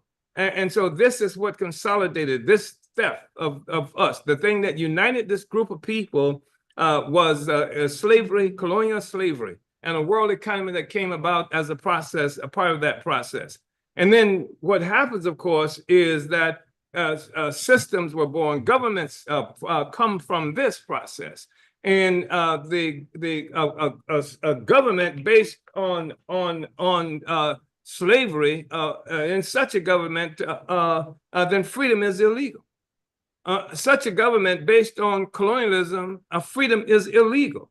So they set up systems and laws and what have you that not only, quote unquote, gave white people First Amendment and Bill of Rights and that kind of freedom, but it gave them the freedom to exploit the rest of us. And this is the reality we're talking about, because this freedom we're talking about rests on the foundation of the enslavement of African people, enslavement of indigenous people, and the war that has almost decimated peoples and sometimes did decimate whole peoples on the planet Earth. This is what we're looking at. When we're talking about Leonard Peltier, when we're talking about the Uhuru 3, this is what we're looking at. We're talking about a state that legalized itself. So you got a country that's based on a foundation of piracy, brigandage, kidnapping, and what have you, that legalized itself. And in the process of legalizing itself, it makes illegal attempts by the indigenous people to say, ask the settlers to leave and to take their land back. It makes illegal the efforts being made by African people to end slavery and to take their freedom back, etc. And so this is the situation that we are looking at right now. So I just want to say, I know it's really important for us to say that we have to demand freedom for Leonard Peltier.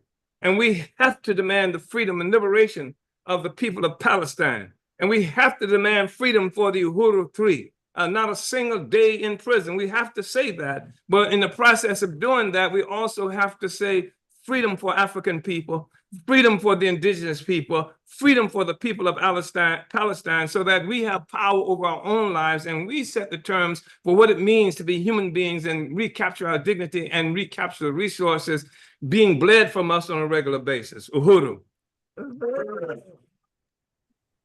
Uhuru. Thank you so much, Chairman Omali Yeshitela, and just for that profound statement on, what should be the cry of humanity if we are to see a world that is worth living, a world that does not, to where nobody lives at the expense of anyone else. This is the fight back to be in. If you are listening to this presentation, if you have been joining this webinar and you are not organized, you are not a part of an organization, get involved, join this fight back. And this is the time in history where all the struggles that we see will become part of the history books that the people have written. And I really want to salute Chairman Omali Yeshitela for your struggle, for your fight, and for leading us in this victorious period that, again, we will be victorious. So Uhuru, hands off Leonard Peltier, free all indigenous people, victory to Palestine, and victory to the African liberation struggle, Uhuru.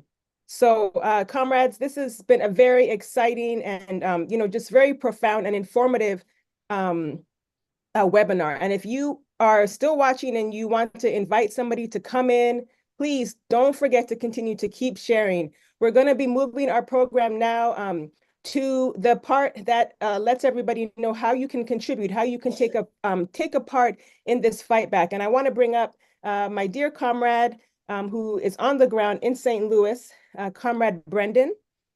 And also this is our appeal team. So this is the time in the program where you get to contribute and we get to salute everybody who has helped make this process a reality. So I don't see Comrade Brendan on the Zoom. There you are, getting in place. Brendan's on the move. Uhuru. Uhuru, comrade, looking forward to giving this, giving the appeal with you. And I think we have also Comrade Hallie, who will also be jumping in from time to time. So I'll turn it to you, Comrade Uhuru. Uhuru, I think it's just me over here. Okay, great. Uhuru, and we could get the appeal PowerPoint up. Awesome, there it is. So yeah, just want to shout out the Uhuru 3, pictured right there. So salute the Uhuru 3 and their amazing stance. Look what Botox can do. Looks so young. And I just want to salute Chairman in that incredible presentation, and of course Professor Ward Churchill, and the whole program. Everyone that's been on so far, it's been really incredible, and I salute everybody out there tuning in. for your unwavering commitment over the past 2 years, over 2 years now, to defend the Uhuru 3 and our right to anti-colonial free speech. So, Uhuru, I want to salute, oh, there we go. Want to salute our magnificent Hands Off Uhuru chair, Moise Odom, who is leading and has led this campaign for over 2 years. She'll be joining me on here to talk about phase 3 of this fundraising campaign. Next slide. Thank you so much, Comrade Brendan. Yes, so very exciting. And again, going forward, we're going to be laying out the plans for the next 2 years, increasing our monthly sustainers to $1,000 a month, hosting an African art auction, also the Uhuru 3 tour, which you will be seeing the comrades on tour, monthly events, and a fundraiser to put on by the Hands Off Uhuru Fightback Coalition members and organizations. These are some of the plans that we have over the next 2 years to continue to put this fight back on the ground to the people. And again, next slide. Again, we are moving forward with this fight. And again, we will not stop, as we said, until victory is won. So for today's event, we want to raise, as we have said, $2,000. And comrades, I know we can do it. Brendan, I know we can do it. And we want to remind everybody to go to handsoffuhuru.org/donate. And again, I want to thank everybody who has donated so far in today's program. And we'll announce some of those names in just a moment.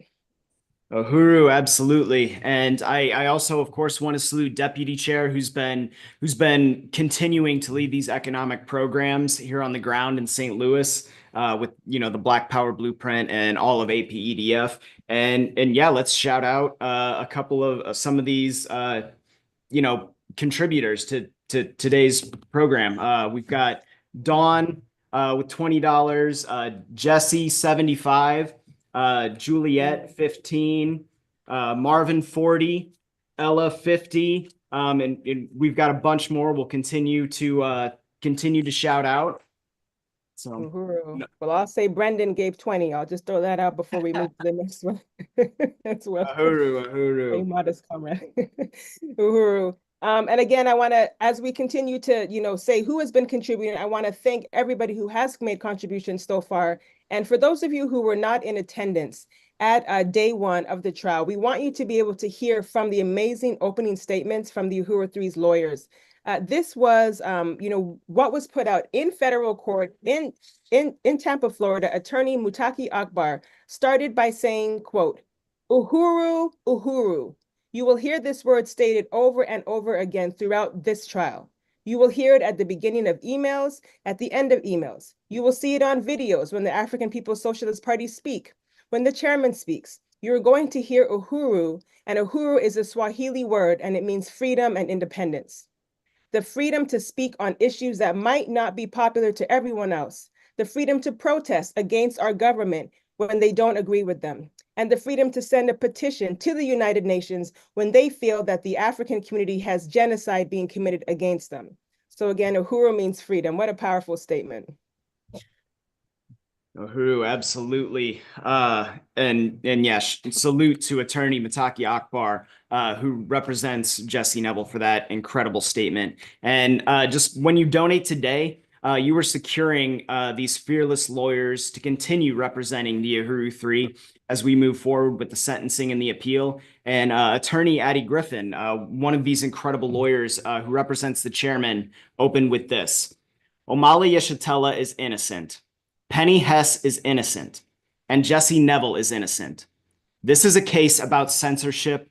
The evidence will show that this case is a direct attack by the government of the United States of America in an attempt to censor the political views and beliefs of the African People's Socialist Party, Omali Yeshitela, Penny Hess, and Jesse Neville." And we've got part of that quote up there, and really just a major salute to Attorney Addie Griffin. And I just want to say, everybody, joining today, has a unique opportunity in front of you. During the next couple weeks, you're going to get to know who and what makes up the African People's Socialist Party. You'll get an intimate understanding of who Chairman Omali Yeshitela is. You'll learn about his lifelong dedication to the worldwide movement for the liberation of African people. Uhuru, thank you, Brendan. And again, I just want to salute and join you in saluting Attorney Addie Griffin, who again was representing Chairman Omali Yeshitela. And I want to again take a moment to thank a couple more of our donors. I want to thank and salute Comrade MQ for your $20 donation. I want to salute Sheila for your $20 donation. Thank you so much, Ali, for your $50 donation. Kat, for your $10 donation. And we have here 2 anonymous donors, both giving $10. So I'll pause right there before we continue on. But again, as you can see here on the screen, I want to salute our powerful attorney, Leonard Goodman, who is contributing his services to this fight back pro bono. And Comrade Leonard Goodman and attorney Leonard Goodman is representing Comrade Penny Hess. And in his opening statements, he said, quote, in 1976, Penny Hess attended a conference and heard Chairman Omali Yeshitela speak. And what she heard, and when she heard him talk about was the history of African people and the history of colonization of Africa and the history of enslavement. And he talked about the fight for liberation. And she was not a political person at the time, and she was moved by what she heard. And she said, I want to help. She said, this is what I want to do with my life. And she has spent close to the next 50 years of her life working for the African People's Socialist Party. And Comrade Penny Hess is absolutely devoted to the cause. And I think evidence will show that. That was a statement from attorney Leonard Goodman representing Penny Hess at the Uhuru 3 trial. Uhuru. Uhuru, yes. Yeah, major salute to attorney Leonard Goodman and also, of course, a salute to Chairwoman Penny Hess, really, kind of the example for white people on what solidarity is. And I want to shout out a couple more donors. We have Leah with $100, Lisa with 20, Raya with 20, Robert with 20, Kabula with 40, and Ruby with 25. And I'm not sure if that's an additional one from MQ or not. I'm sure it is. You never know. And I'll save the next couple, but I just want to, I want to say, comrades, we're getting, close to our goal, and it's incredibly important that we hit that today, because, over the next 2 years, this appeal will cost $125,000.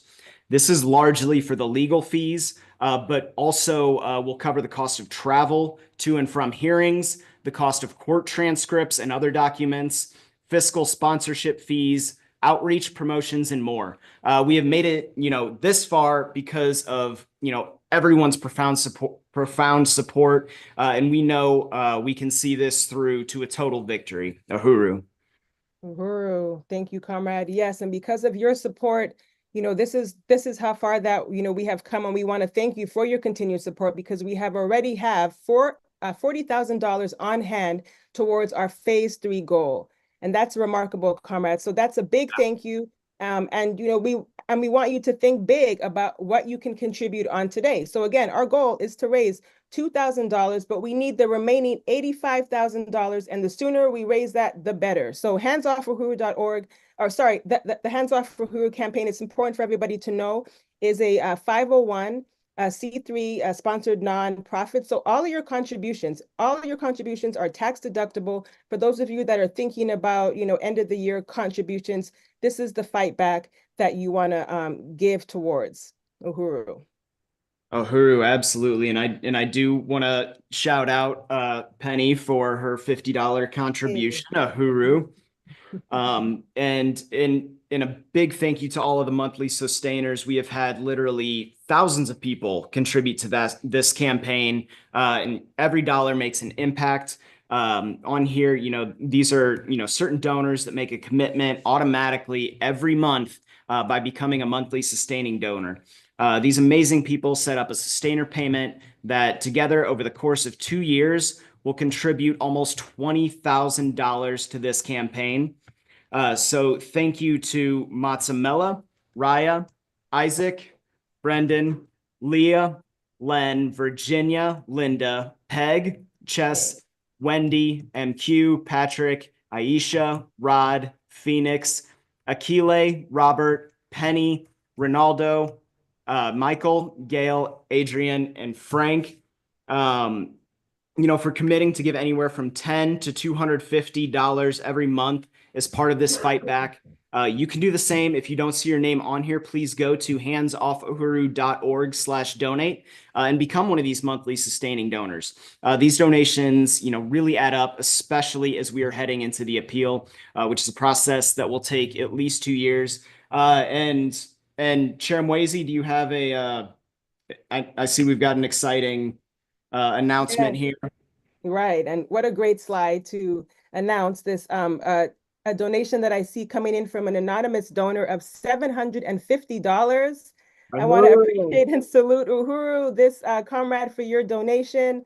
And as we continue to update what names we've announced, because I think I'm losing track, I'm going to turn that back to you, Comrade Brendan, or just make sure that we don't miss anybody. But I do want to say that our total raise so far is that we have total in pledges and donations, we have raised $1,435. So comrades, we have 565 left to go to meet our goal on today. Uhuru. Uhuru, absolutely. Come on, comrades. I know we can do this. And we do have a couple others that we need to shout out. Rainey with a $10 contribution, Uhuru comrade Rainey. Stephanie, $40 contribution. And I don't know if we shouted out Ruby for her $25 contribution.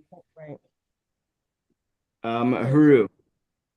Uhuru, right on. Okay, yes, we got Comrade Ruby. Thank you so much, comrades. All right, go ahead, Brendan. I'll turn it back to you. Uhuru, let's see. Are we update? Okay, awesome. So that's everyone that is, contributed here so far that I've got. So we are at, $1,435. Let's keep it going. Let's hit that $2,000 goal for today's program. I just want to thank everybody for contributing so far. And become a monthly sustainer. Keep contributing. And Uhuru, we are winning. Uhuru. And we're calling on everybody to join the fundraising committee. And again, you can email us at donate@handsoffuhuru.org to sign up to join the team, or to let us know right now in the chat if you want to join this dynamic committee of volunteers who are helping to build the resources for this fight back. Uhuru, yes, yeah. And if you want to join, please email donate@handsoffuhuru.org. Sign up and be a part of it. I do want to announce Sayero gave $20, and we have another anonymous donation for $250. So Uhuru. Uhuru to the anonymous donations today. Wow. Right on. There's a lot of emojis flying on the screen here on Zoom. Anonymous has been fantastic today. So Uhuru, shout out to Anonymous.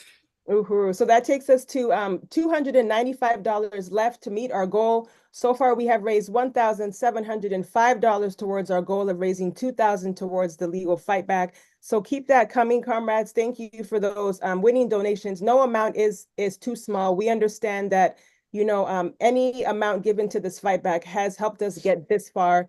And so we want to just really send our deep appreciations for all the contributions made on today. Absolutely. And just, we need team members to be over give backs, accounting, promotions, event planning, special fundraisers, and more. So I invite, everyone to come be a part of this team, and that same email, if we can put that in the chat, it is donate@handsoffuhuru.org. And like Chair Mwezi said, we are at $295 left to hit this goal. If we get just 15 people to donate $20, we will exceed our goal. So Uhuru, we got two of those 15 here in the room just contributed 20. A shout out to Amanda and Jesse. Right on, Uhuru. Uhuru. So I'll go ahead and match that $15 contributions, and you can put me down for a $15 pledge to match those comrades as well. Uhuru, there we go. And we've got Lisa W will give 20. Uhuru. I will step up. I'll do that I'll do that 20 as well. So I know that's Here's another 20. Uhuru, Chairman O'Malley. There we go. Uhuru, Yes. I see they're calculating very quickly on the back end, so we'll get an update. Oh, go ahead, Brendan. I was just going to say, yes, working furiously to come up with our new total. I think I see smoke coming out of the calculator. The computer. I see that it's only $160 left to meet our goal. So Uhuru, that's what I got. got. That goal before that computer self-destruct. So eight more people uniting, joining us and giving that $20 amount will get us to our goal. Perfect. All right. Well, I think that's a great way to, that's a great call to action. 8 more people who can, consider $20 donation towards meeting our goal of 2,000. And big salute and thank you to everybody who made a contribution on today, big and small. Everything is going towards the fight back of our time. So, and I see one by Ruby. That's another $20 coming in. Thank you, Comrade 10 in the room as well. And another 10 on the ground. Right on. Thank you, Comrade. The camera and the AV working today. So salute to Comrade Len. Uhuru. Well, Brendan, we just have 130 left till the end of the program. So I think we're going to continue on with the program and we'll give an announcement towards the end. So thank you so much, everyone. I want to bring up, as we move towards our close, we have a call to action, which you'll hear from one of the Uhuru 3 Chair, Jesse Neville of the Uhuru Solidarity Movement. He's going to give us a legal update and why it is important for you to come all out to the Uhuru 3 sentencing on December 16th. And then we will have a brief Q&A, some announcements, and we'll be out of here. So I'm really looking forward to hearing this legal update from Comrade Jesse Neville, who also chairs the Hands Off Uhuru Legal Defense Support Committee, which you can also join should you want to contribute your skills. So I see you getting in place, Comrade. Welcome, and great to have you on the program. Uhuru, Chair Mwezi, I just want to salute this incredible program and you, Comrade Chair Mwezi. And of course, it's an honor to be here with Chairman Omali Yeshitela and everybody that has been a part of this today. And also, I know I'm not doing the appeal, but I did want to shout out Tisha Kurt, who pledged $100 towards our appeal. So that means we're only $30 away from the $10 away from the $2,000 goal. So continue going to handsoffahuru.org/donate. And as Chair Mwezi mentioned, I'm Jesse Neville. I'm a proud member of the African People's Solidarity Committee. I want to salute my direct leadership, Chairwoman Penny Hess, who's also one of the Uhuru 3. And as Chairwoman Penny stated earlier, we have the honor to work under the leadership of the African People's Socialist Party and Chairman Omali Yeshitela to go back into the white community and build white solidarity with Black power. So I also want to salute Deputy Chair Onezene Yeshitela and all of the leadership of the African People's Socialist Party and Ward Churchill and everybody who was on this extremely important and profound presentation or webinar today. I also want to shout out our lawyers, the Uhuru 3 attorneys, of which there are actually 5. And including the ones you saw earlier, I want to salute the brilliant work of Leonard Goodman, Mataki Akbar, and Addie Griffin, as well as Angela Rainey and Tom Inskeep, who also played invaluable roles and continue to play an incredibly important role. These are our fighters who have gone into the courts, the colonial courts, carrying out the political strategy under the leadership of Chairman Omali Yeshitela, and they've executed that strategy brilliantly, and we're very proud to be represented by them. I also want to acknowledge Director Chimaranga Salambao, who's also played a really important role throughout the entire legal fight back with the Hands Off Uhuru Legal Defense Support Committee. And if those quotes that you heard made you regret that you weren't able to be at the trial or made you want to relive those moments, I just want to shout out the Burning Spear Media for doing these reenactments that are bringing to life what went down in that federal courthouse in Tampa, Florida. The first one was just a few days ago, and that went through the background of the indictment and the motion for dismissal and all of the briefings and arguments that took place around that. And then on December 5th will be the second episode where you'll actually be taken into the court to hear how things transpired in that courtroom and how the US government's bogus, ridiculous case against the Uhuru 3 was mercilessly eviscerated by the Hands Off Uhuru by the Uhuru 3 legal team. And then on December 12th is going to be the final episode. So that's at theburningspear.com/Uhuru3 theater. You can register for that. So the main purpose of my presentation today is to re-emphasize the call for everybody, anybody who can, to do everything you can to be there in Tampa, Florida on December 16th for the so-called sentencing hearing that is taking place as it relates to the framed up thought crime conspiracy conviction that the US government had against the Uhuru 3 at the same time that the main charge against the Uhuru 3, charging that Chairman Omali Yeshitela and the Uhuru 3 were so-called Russian agents, was completely obliterated. So we had this nonsensical, inconsistent verdict finding the Uhuru 3 not guilty of being agents of Russia, but somehow guilty of conspiring to be agents of Russia. And it's something that has been denounced worldwide by anyone who's paying attention. And we have to make sure everybody is paying attention when the chairman and the Uhuru 3 go back to the courthouse, the same courtroom, Court 17, on December 16th. That courtroom needs to be packed from wall to wall with the people standing behind Chairman Omali Yeshitela and the Uhuru Movement, just like it was during the trial. And the overflow room needs to be filled up, and there needs to be people spilling out onto the streets on the steps of the courthouse, showing your unity and solidarity with the right of African and oppressed peoples to freedom of speech, which, as the chairman says, is the tip of the spear of the struggle for free speech for everybody. So you can go to handsoffuhuru.org to sign up for to be there on December 16th. And I also want to say that we need lawyers to join the fight.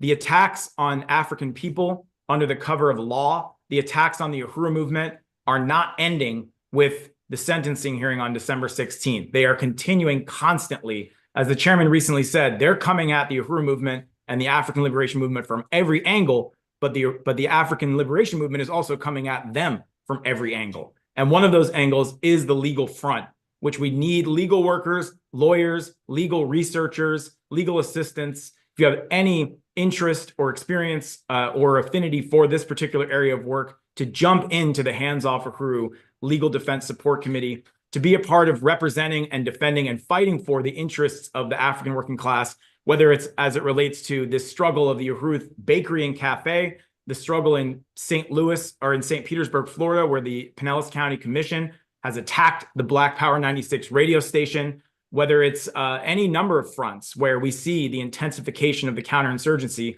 We need more fighters on the front lines to stand with and represent the African Liberation Movement. So in terms of a quick legal update, we are going into the hearing on December 16th. There's a lot of stuff happening right now leading up to that. Pre-sentence reports were filed by the probation officers, and objections to those pre-sentence reports have been filed by our attorneys, pointing out the ways that those probation officers' reports completely, there was no investigation, as the chairman pointed out. It was completely parroting the narrative, the false narrative of the US government. So the objections are thorough and comprehensive. And we just want to salute our attorneys who did a great job with that. Pages and pages and pages of objections, which are going to the probation office and will also go to the judge.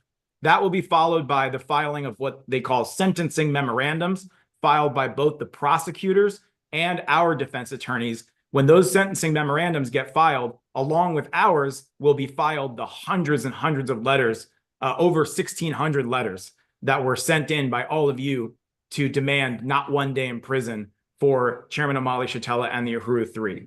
So that will be happening in early December. And, you know, at this stage, and as it has been all along, it is clear that the US government intends to do everything they can to send Chairman Omali Yeshitela, first and foremost, and the Uhuru 3 to federal prison for up to 5 years and impose a fine on the chairman and each of the Uhuru 3 of up to $250,000, $250,000 is what is stated in the sentencing guidelines, and which the probation officers have determined would be appropriate or would be possible.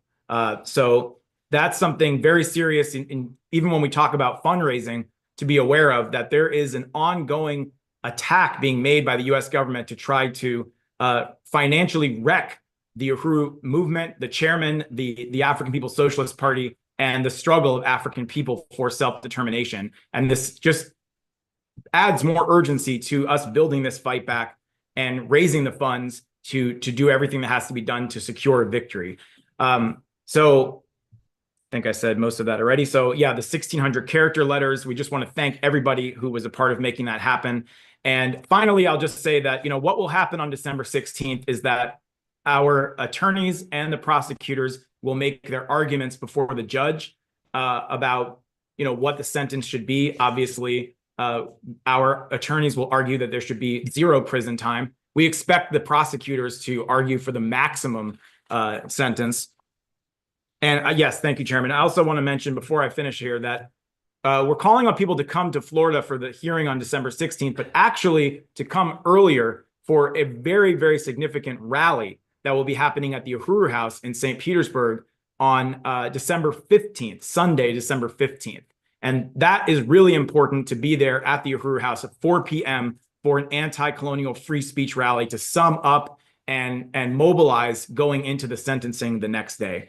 So to close out, the lawyers will be making their arguments, and we are very confident, by the way, that our attorneys will fight like hell to get the best possible outcome. However, we know the most powerful argument that we can make is you being there, is the people flooding that courthouse, showing the courts, showing the government that this is not between the U.S. government and the Uhuru Three. This is between the U.S. government and African people and colonized people and white people who can see that our true interest is not in going with this social system that sits on the backs of humanity, but joining with humanity in fighting for a world where nobody is oppressed, nobody is exploited, and everyone has self-determination and the ability to feed, clothe, and house themselves. So it has to be the U.S. government versus the people, and that has to be made absolutely unavoidably clear on December 16th in Tampa, Florida. So again, you can go to handsoffuhuru.org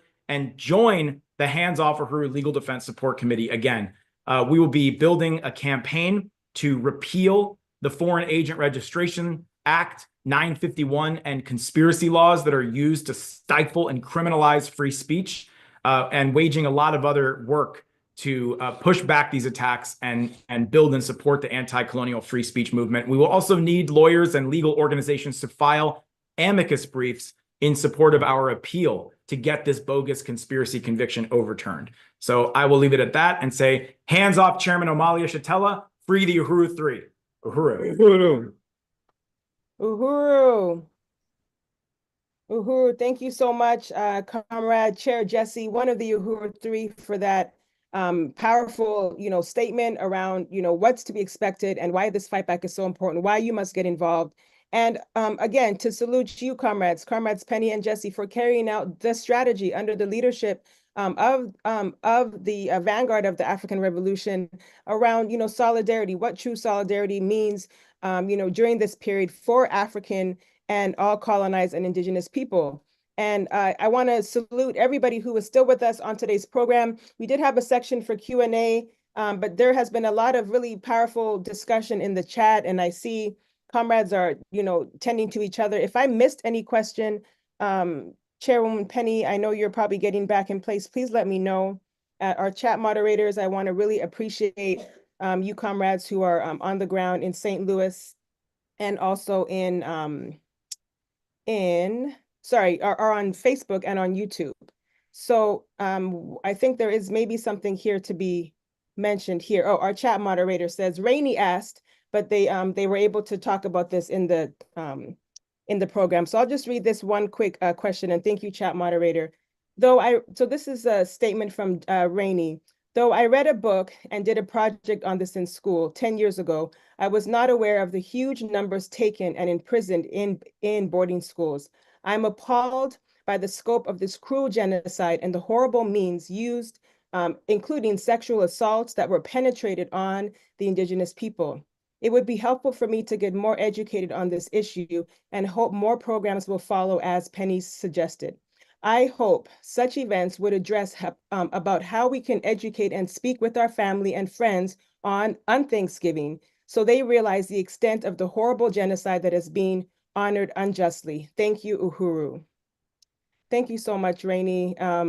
I just want to fully unite, and I know we also have some of our speakers that are still with us too, so you comrades are also welcome to come on, and if you have any statements that you'd like to make, but I just did want to, unite with that statement, Rainey, that we need to continue to have these opportunities to talk about this, and how we take the anti-colonial struggle, to the dinner table. And this program is a great one, and I would encourage people to go back to the YouTube page to get an update, or to look at the PowerPoint that was also shared earlier, and to hear from the powerful statements from Comrades Tracker, Ward Churchill, and the chairman as well. And I have an update I want to give quickly about our donations, if I might, since I don't see anyone else on right now. And I want to thank Comrade MQ for another $10. Oh, sorry, this is a $20 donation from Comrade MQ. So thank you, MQ, for your donation. And Jesse, your $10 donation. So this has taken us to exactly $2,000 raised. I think I may even be behind on that. I see $2,005 raised. Chair Jesse did a $15 donation. So comrades, salute to everybody. We reached our goal towards the legal defense. Really want to salute everybody for your contributions. And without further ado, I want to say Uhuru, and we're going to move to our announcements unless anybody wants to come in and stop me. All right. So, and thank you so much, Rainey. Really want to appreciate, Rainey says, I think Ward and the chairman really proceeded to give me some great pointers on and historical background. And that I can share. Grateful for the education. Grateful for you, Rainey, and everybody who has joined on today. And those of you who are a part of this fight back, we'll see you again. And those of you who are not, here's some ways for you to get involved. So announcements. We're going to take a moment to go through our announcements on today. I want to remind everybody that for all of the events, go to handsoffuhuru.org/events. This is where you can stay most updated with the campaign. You can go back and even look at past events on the events page. Sometimes we'll link the recordings there for you as well. Our next Hands Off Uhuru Fight Back Coalition will be on Saturday, December 7th. This one is just days away before the sentencing. We're going to give you an overview about all of the work that has happened to build this fight back, what you need to know, those of you that are coming to the sentencing, and how you can get involved from afar. So we look forward to seeing you all. Register by going to handsoffuhuru.org/events. Again, the Uhuru 3 sentencing is Monday, December 16th at 9 a.m. in Tampa, Florida. But as was stated earlier, on the right-hand side, you can see that we invite you to come early. Come to the anti-colonial free speech rally at the Uhuru House in St. Petersburg, Florida. This was one of the sites that was heavily rated on July 29, 2022. So you'll get a chance to see, again, ground zero in St. Pete. And then on Monday, 9 a.m. and all of the Uhuru 3 will have their sentencing hearings beginning at 9 a.m. We will also have a press conference that will take place at noon outside of the Tampa Federal Courthouse, as well as lunch that will follow back at the Uhuru House, and a summation and rally. So this is all happening on December 15th and December 16th as well. What you can do, we want to encourage everybody to, one, remember to, again, get to the courthouse, get down to Tampa, those of you who can't, and those of you who are on your way, go to our website, go to handsoffuhuru.org/outreach, download our posters, our flyers, help to distribute the information about how to get involved in this fight back. You can do that by going to handsoffuhuru.org/outreach. You saw earlier some of the, wrinkle-free Botox images of our comrades, the Uhuru 3, and the attorneys. And these are just some great promotional graphics for the Uhuru 3 trial reenactment. I really want to salute the Burning Spear media team and our media team who helped to capture what happened at the Uhuru 3 trial. We have a 3-part episode. We just had one last Thursday. There will be 2 more coming up on December 5th and December 12th. You can watch the Uhuru 3 trial reenactment by going to theburningspear.com/Uhuru 3 theater and RSVP your spot for this event, and bring your popcorn, comrades. So the Burning Spear newspaper the oldest, longest Black revolutionary newspaper still in print since and been around since 1968, is covering everything that happened at the Uhuru 3 trial. The October-November issue is out, and actually it says that it's sold out, but you can also catch it online by going to theburningspirit.com. You can subscribe to our newspapers. This is how you get information. And if you're on the ground, like here in San Diego and in other areas, comrades are also selling copies of the Spear for only $1. If you are coming to St. Petersburg, Florida, again, we want you to continue to support all of our institutions. The Uhuru Pies is baking. And so if you are going to be in Tampa, Florida for the Uhuru 3 sentencing, we want you to know that Uhuru Pies is going to be baking on Friday, December 13th. And if you would like to have a fresh and tasty Uhuru pie, you should order your pie, and they will hold it for you at the Uhuru house until you arrive, and you can pick it up anytime before the day of this, and on the day of the sentencing. So go to uhurupies.org. This is where you can order your pies, say that you want it to pick it up at the Jico Kitchen in St. Pete, and schedule that for December 13th. So more information is at uhurupies.org. And here is just a list of some of the tasty pies. We have apple crumb, Africa pie, we have pecan, sweet potato pie. There's a lot there. Peach crumble, cherry, strawberry rhubarb. That's what you get over there in St. Pete. So there's some good pies going on. So comrades, go ahead and get your pies. Support Black Power, support the Uhuru movement. And you can also wear your politics. We encourage you to go to handsoffuhuru.org/shop or go to Uhuru Planet, one of the Black Star Industries, where you can get reparations apparel, Hands Off Uhuru gear, and a new shirt that's in design that you'll see at our next webinar. And we want to invite everybody to stay connected. Follow us on social media, like and follow us. Many of the interviews that the Uhuru 3 have been engaged in over the past 2 years and recent are posted on our social media. So please help us like and share and get that information out as much as possible by going to @HandsOffUhuru at any one of these platforms, Facebook, Instagram, X, or TikTok. And join the Hands Off Uhuru Fightback Coalition. You can learn more by going to handsoffuhuru.org/coalition, read our demands, see why it's important for you to join this fight back. So I'm gonna turn it back to the comrades on the ground in St. Louis, but before I do, I wanna just again salute all of our speakers, Chairman Omali Yeshitela and the Uhuru 3. I really wanna salute the comrades from the Leonard Peltier Ad Hoc Committee, comrades Professor Ward Churchill, Comrade Tracker, Gina Marie Kinwin, and I also want to salute and appreciate all of you who stayed with us, who donated, helped us to reach our goal, and we'll see you in Tampa, Florida. So Uhuru Chairman, I'll turn it over to you to take us home. Uhuru, I want to thank you very much, and I appreciate the fact that you let people know they can get the Uhuru pies. And it's extremely important because this is the basis in so many aspects of why it is the government attacked us. We invite people, when you get an opportunity, to get in touch with us so that you should come to St. Louis, Missouri, and see the economic programs that we've developed over a period of time now, and that we continue to try to develop. You should see that the government is working against us, saying, again, using the Russian trope, we work for the Russians. Some will even call us a Russian corporation, in denying us the right to establish a bakery cafe in what they have characterized as a food desert. We want you to see it. I mean, we think that we talk about it, but when you see it, and you see how we've transformed an entire African community, you see what you'll see is the negation of colonialism. And this is one of the reasons that they attacked us. So all of this is under the leadership of Comrade Ona Zene Yeshitela. You heard her mention earlier on the statement that she made regarding this struggle around Uhuru Bakery Cafe here in St. Louis.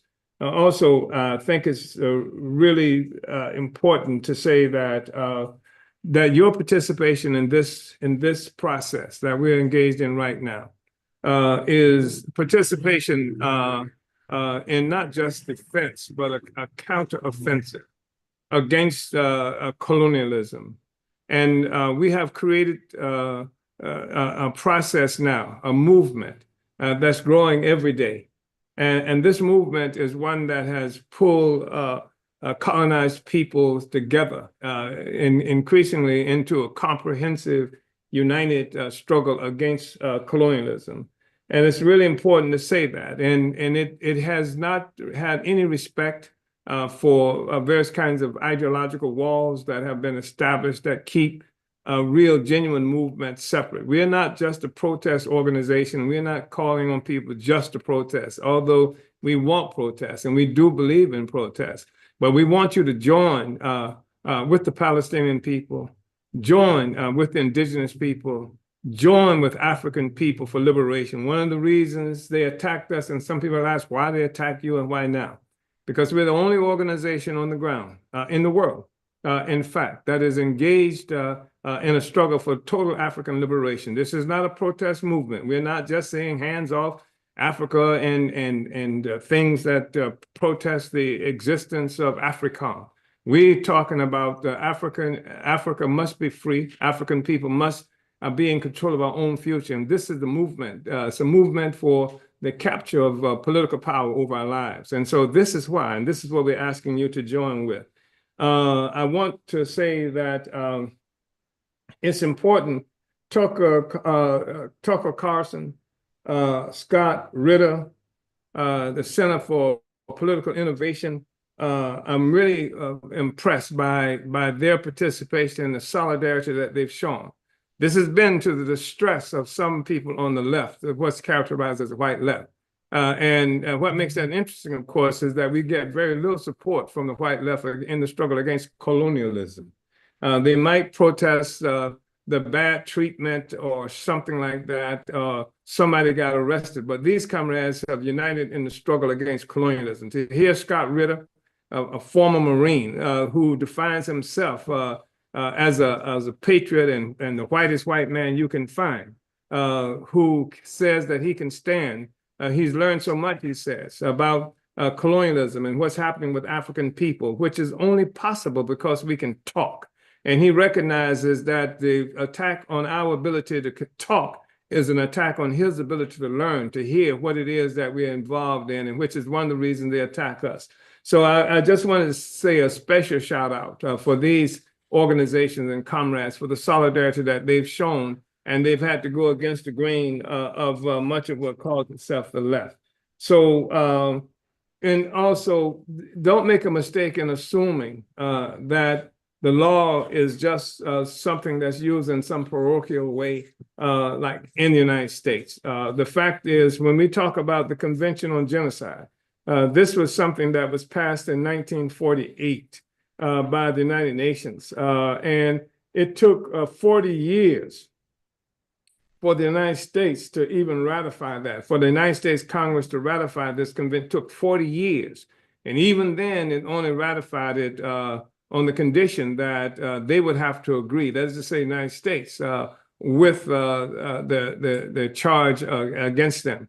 And the arguments that have been used in the past against the United States by the United States, signing that and ratifying that convention, is that the fear that they would be taken before the United Nations by the indigenous people here, by Africans, and at one time, by people in Vietnam for what was going on there. So the colonizers are still in power, and the colonizers make the law. But the fact is that colonialism is illegitimate.